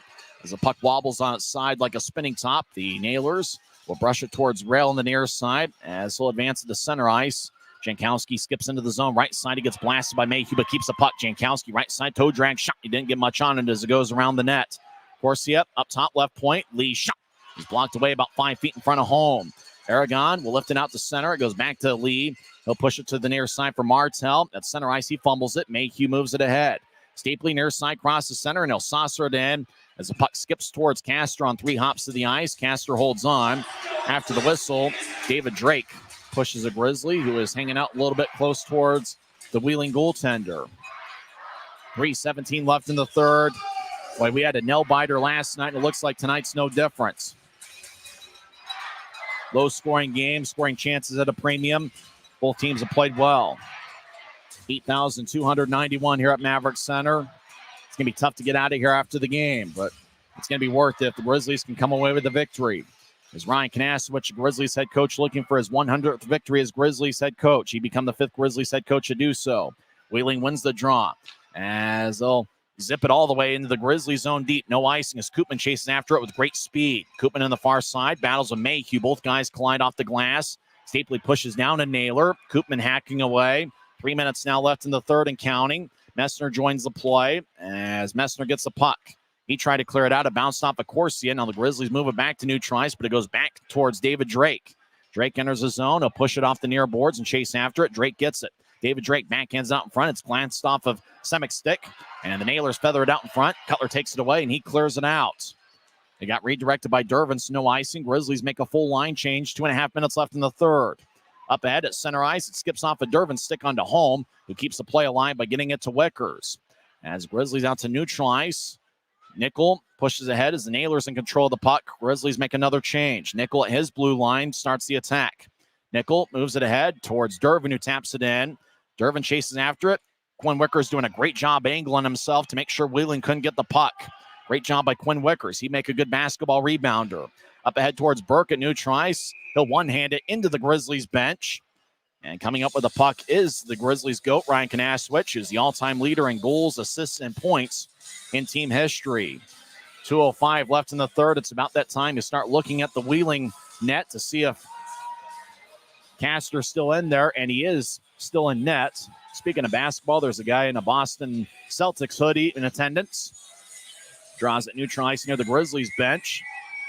I try to watch the NBA All-Star game each year, and I get frustrated about 4 minutes into the game with how little effort is being shown on the court. That might be the case again tomorrow. Draw one by Wheeling as they enter the zone from the right side. Louis Rail gets around Aragon. Now Rail around Mayhew as he skates around Utah's net. Utah took it away. Castor still in net. Grizzlies will cross center ice. We get a battle on the far side of the Grizzlies zone. Utah dumps it in deep. Play starting to get physical once again. Utah in the near corner looking for insurance as Penner gets double teamed. As Wheeling chases after at the point, goes to center ice. Jordan Martell will move it to his left. As Jarrett Lee will get to the line and he'll spin it around the boards. Stucker over there to the near side. Aragon will clear it out as a puck on its side will spin into the Naylor zone. Both teams will make a change. Castor still in there. 125 left. Naylor skip it off the near boards. Nickel fires towards the net. Stick saved by Holm. Castor still in there with 1:18 left. Naylor's push it across as Corbett will backhand it towards the left point. It's taken by Utah. Grizz will get it to Cutler at neutral ice, and he'll loft it in slowly. Castor still in there. He raises his left arm to wonder when he's coming off. Naylor's at center ice. We'll skip it towards their bench. It's at the Wheeling line. 1 minute left. Wheeling skating from left to right. Winning time here at Maverik Center. Smoke him if he got him. Wheeling gets to center ice on one knee. Pushing it in is the Naylors. They're in their own zone, but no icing. Castor still in there with 48 seconds left. Near side. Now Castor comes off. Naylors. Far goal line. Lefty shot. Glove saved by Holm, and he holds on. That shot was taken by Matthew Corsia. 41.5 seconds left in the third. 6-on-5. Wheeling's net is empty. Draw is going to be in the Grizzlies zone.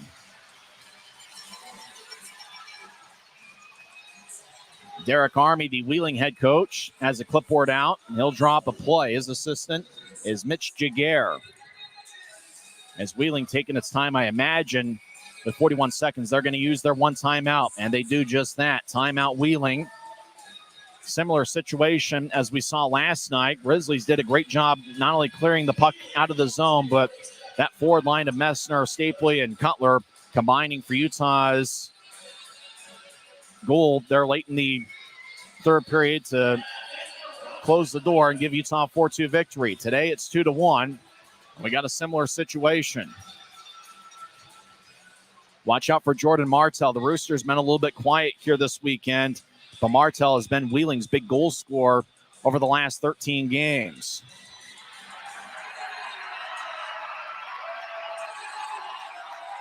I know that Christian Horn and Garrett Metcalf are aware of Ryan Kanasowicz going for his 100th win. I'm not sure if Kanasowicz himself is aware of it. I'm sure he will after the game if the Grizzlies come through. Derek Army, the Wheeling head coach, picked up his 100th victory as head coach just last Saturday, and he's at 100 wins in a Wheeling, behind the Wheeling bench. I guess in a Wheeling suit. You know, he's not in a Wheeling uniform, but Kanasowicz would tie Derek Army for 100 wins with their respective clubs. Draws in the far circle. Penner will take it against David Jankowski, the two top faceoff guys in their respective clubs. Jankowski crouches down low. He's got a size advantage on Penner. Draw one by Wheeling. They get it up top to the left side. Now across to Martell. Martell on the right point fires towards net. It bounces and plays Plinko. Shot saved by Holm. It's still hacking away in front of the crease. It bounces off about 5 bodies. 30 seconds left. Right side. Latterroot dances around. He's along the near boards. Gets up top to Martell. Across to Bellew. Over to Martell, right side. Martell, toe drag, righty shot, saved by Holm. Wheeling hacks away. Over towards Koopman. It's to the far side. Now off the end boards. Penner will drift it towards the far side. 12 seconds left. Wheeling towards the far corner as the Nailers get it up top to Bellew. Bellew left side, skates towards his right. Bellew 5 seconds left, fires towards the net, it goes wide. Martell chased after it in the near corner. He couldn't get it towards the net. Grizzlies win! Grizzlies win! Grizzlies win 2-1, and there is no doubt about it as Ryan Kanasowicz gets his 100th victory as Grizzlies head coach as Utah wins the first 2 games of this series. What a crazy ending as the puck just bounced off about 20 sticks and 20 knees in the last 30 seconds. But the Grizzlies did an outstanding job defensively. Even though they couldn't clear the zone, they did an unbelievable job of not letting Wheeling getting that grade A chance towards the end of the game. What a victory for the Grizzlies. Nobody scored in the third period, and it didn't really matter as the Grizzlies come away with a big 2-1 victory as they protect home ice in front of an outstanding crowd of 8,291. But what can you say? Ryan Kanasowicz's crew comes through, and he picks up his 100th victory as Grizzlies head coach. He becomes the 5th coach in team history to get to 100 wins. Tim Branham had 284 wins as Grizzlies head coach. He's the record holder. Butch Goring has 178 wins. Kevin Colley's in third place with 157 wins. And Don Hay has 104. Ryan Kanasowicz is just 5 wins away before he passes Don Hay for fourth place among Grizzlies head coaches. What a victory. And you talk about the effort that Arvid Holm put up in his Grizzlies debut. He hadn't played in quite a while, and he looked sharp in net. The game winner was scored by Brett Stapley with 3 seconds left in the second period. We'll come back and have the post-game story, and 30 seconds from now, as the final score, the Utah Grizzlies 2 and the Wheeling Nailers 1. This is Utah Grizzlies Hockey, presented by Rio Tinto Kennecott. Since 1939, America First has helped people start businesses, buy homes and cars, and achieve their financial goals. Today, our top priority is still the financial success of you and your family, which is why we're giving new members $100 when they sign up for a basic savings and checking account, and another $100 when they upgrade to premium checking and enroll in and use direct deposit. So head to AmericaFirst.com today and join the credit union that always puts its members first.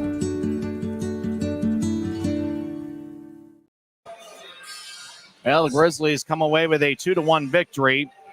They were outshot 13-1 in the third period, but it didn't matter as the Nailers outshot the Grizzlies 33-21. But it's Utah that comes away with a 2-1 victory. 3 stars of the game.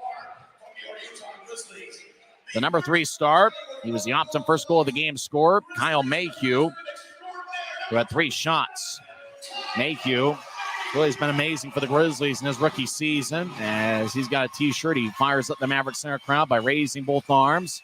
He fires it into section 126 or somewhere between section 126 and 101. They're at center ice. Grisby waves the flag at neutral ice near the blue line, near the Grizzlies bench. In his Grizzlies debut, Arvid Holm is the number 2 star.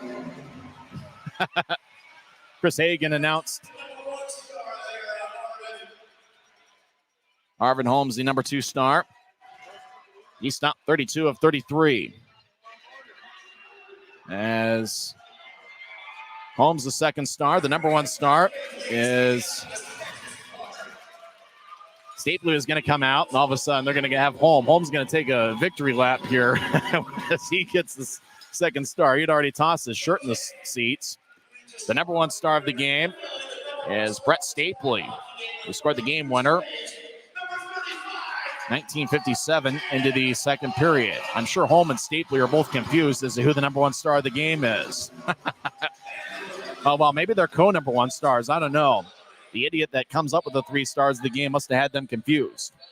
Either way, Arvid Holm, who had spent 2.5 seasons in the AHL, really last year he was outstanding with Manitoba with a .911 save percentage. And this season, you're talking about leaving up right where he left off. And, it's just one of those nights where the Grizzlies needed that sort of goaltending and needed that sort of defensive effort, considering, really Wheeling's pursuit towards the net. They had 6 scoring chances of the 13 shots in the third period. They had 16 scoring chances in 3 periods. In fact, the Grizzlies only had 11 scoring chances tonight. It really had to be a blue-collar effort for the Grizzlies tonight to come away with 2 standings points. You knew that Wheeling, having lost last night and having their 12-game winning streak come to an end, you knew that they wanted to make up for it here tonight. But the Grizzlies really was that defensive effort, and the difference in the game really was that Brett Stapley goal with 3 seconds left in the second period. And that's been the top forward line that's really gotten the job done for the Grizzlies over the last couple weeks. And I know the names have changed a little bit. Stapley and Cutler have certainly been the constants of that line. A couple weeks ago, Adam Berg really had a good run on that line. And then this week it's been Mick Messner paired up with Stapley and Cutler, and it's been a pretty good pairing for the Grizzlies. It's been really that combination that has given the Grizzlies the goals that they need. It's not like the Grizzlies are scoring 5 and 6 goals a game. They've just come through when it mattered the most. And when the Grizzlies needed that strong third period effort, mostly it was defensively that the Grizzlies got that effort. You're talking about the Grizzlies and why they have climbed back into the playoff race, and with the victory today and Allen losing earlier this afternoon, that means the Grizzlies and Allen are now tied for 4th place in the Mountain Division. Over the last 12 games, the Grizzlies have outscored opponents 17-8 in the third periods. Grizzlies over the last 12 games are now 9-2-1. And when you think about a month and a half ago when the Grizzlies literally had the worst record in the league, you're wondering, when we knew the talent was there, can the Grizzlies find a way to climb back into the playoff race? And the answer is a resounding yes, as the Grizzlies, within a month and a half, went from 7th place in the Mountain Division all the way to a tie for 4th with the Allen Americans. And I got a feeling the final 2 months of the regular season are certainly going to be critical. And we're going to be scoreboard watching the final 2 months of the regular season. And I got a feeling it's going to come down to that final weekend before the Grizzlies, find out whether they're making the playoffs or not. They got some big road tests there in the month of March. And really, you talk about playing a lot of Kansas City and Idaho, the top 2 teams in the division in the final 2 months. And because of that, protecting home ice against a non-division opponent like Wheeling, that is certainly critical and certainly a must. And for the Grizzlies, hey, you're talking about protecting home ice and winning the first 2 games of this 3-game series. And why is it important? Well, the Grizzlies, after Monday's game, will play 6 straight road games, 3 in Kansas City and 3 against the Idaho Steelheads. And so because of that, the Grizzlies, they've done a good job on the road over the last month and a half, but they're going to have to continue to play well away from Maverik Center. And this season has just been a lot of fun, considering that the stands have been full, and we had another great crowd tonight, as there was 8,291 here at Maverik Center, a lower bowl sellout. There are a few empty seats in the upper bowl, but it was a lower bowl sellout here for the final game of Grizzlies Fight Cancer Weekend, presented by Mountain Land Supply Company. Let's go over the scoring in the game. There wasn't a whole lot of it. Kyle Mayhew got Utah on the board 8:59 into the first period, with Tyler Penner and Aaron Aragon getting the assists. 2.5 minutes later, it was Tanner Latteroot who got a 17th of the year, with Louis Rail and Michael McChesney getting the assists. The score was tied at 1 after 1 period. Wheeling outshot Utah 12-6 for the frame. In the second period, Utah outshot Wheeling 14-8. As the Grizzlies were able to get that goal with Brett Stapley, 19:57 into the second. That is the play of the game, as Stapley fired it over the right shoulder of Jackson Castor. Castor stopped 19 of 21 in the game, but Stapley got the game winner, with Mick Messner and Brandon Cutler getting the assists. Nobody scored in the third period. The Grizzlies only had 1 shot on goal in the third frame. Wheeling had 12, including 6 scoring chances, according to the off-ice officials. Wheeling was able to keep the puck in the offensive zone the last 40 seconds of regulation, but the Grizzlies defensively did a great job clogging up the middle and really not letting Wheeling get that grade A chance to tie up the game. So the Grizzlies, you talk about winning it with offense last Saturday against Idaho, but today it was winning it with defense and goaltending. And that's the type of victory, and really that was the type of effort, and really the type of the style of play that kind of feels like playoff hockey. You talk about Wheeling battling for second place in their division with Indy. They were tied with Indy going into play tonight. Indy got a 5-2 victory over Iowa, and Wheeling obviously lost 2-1 here. So Wheeling is now in third place in the Central Division. Time of game was 2 hours and 19 minutes. And once again, a big crowd here at Maverik Center of 8,291. It was fun seeing Arvid Holm in his Grizzlies debut. Showed a lot of agility. Obviously, he's a big guy listed at 6'4", even though he might be a little bit bigger than that. Shots were pretty close to even. It was a very balanced attack for the Grizzlies. Bocage and Mayhew each had 3 shots. Max Neal, Messner, Fitz, and Gallant each had 2 shots on goal. Then a few other Grizzlies mixed in 1 shot. So Monday afternoon, the Grizzlies go for the 3-game sweep. It's going to be a 3:10 start. Make a special note of the start time. It's going to be at 3:10 on President's Day. Both teams will be off tomorrow, and the Grizzlies go for the sweep on Monday. Coverage on the Grizzlies Hockey Network begins at 2:50, and we want to see a big crowd here at Maverik Center once again. It's the traditional day game on President's Day. It's happened just about every year that I can remember. In fact, back when I was just a Grizzlies fan, I would sit about 10 rows up, and I would go to the President's Day game when I could. There's 2 games that you could almost guarantee me going to every year. Martin Luther King Day game in mid-January, and then the mid-February President's Day afternoon start. If the Grizzlies had a New Year's Eve game, you can almost guarantee I'd be at that one as well. that'd be the 3 games that you can almost guarantee that I go to every year as a fan. And, well, this year is going to be no different. I'll be here at Maverik Center sitting high atop Section 114. And really, if it's anything like the last 2 days have been, it's going to be an entertaining game. And I got a feeling it might be the most physical of the 3 games, considering that, if you got any beef with the opposition, you're going to have to settle it right then and there in the final game of the set. Well, what can you say? Grizzlies come away with the victory once again, and they've really played outstanding hockey over the last couple months, and they're beating a team in Wheeling that's been a good road club this season. With the loss, Wheeling is now 13-10-1 away from home. And as we mentioned a few times here during the broadcast, Ryan Kanaswich does pick up his 100th victory as Utah Grizzlies head coach. And it had to be a tough one. It had to be a 1-goal victory. And the Grizzlies have done a good job in 1-goal games this season. In fact, Utah is now 8-7-1 in 1-goal contest. Utah scored first tonight, and that's certainly big as the Grizzlies are now 16-3-1 when scoring first this season. Well, now about wrap things up. Let's take a quick look at that Idaho Rapid City game, and that one has now gone final. Nobody scored in the third period. Idaho comes away with a 3-1 victory, and in this case, that does favor the Grizzlies as they are now 7 points ahead of Rapid City for 5th place in the Mountain Division. But the Grizzlies right now are tied with Allen for 4th place in the Mountain Division as Allen lost 3-1 to the Tulsa Oilers earlier today. Next broadcast of Grizzlies hockey will be on Monday afternoon, 2:50 pregame show, 3:10 face-off. Once again, in 2 hours and 19 minutes and in front of a packed house of 8,291. Brett Stapley scored the game-winning goal with 3 seconds left in the second period, and the Grizzlies put together an outstanding third-period effort to hold on for a 1-goal victory. Grizzlies defeat the Wheeling Nailers 3-2. I'm Tyson Whiting, and it is what it is.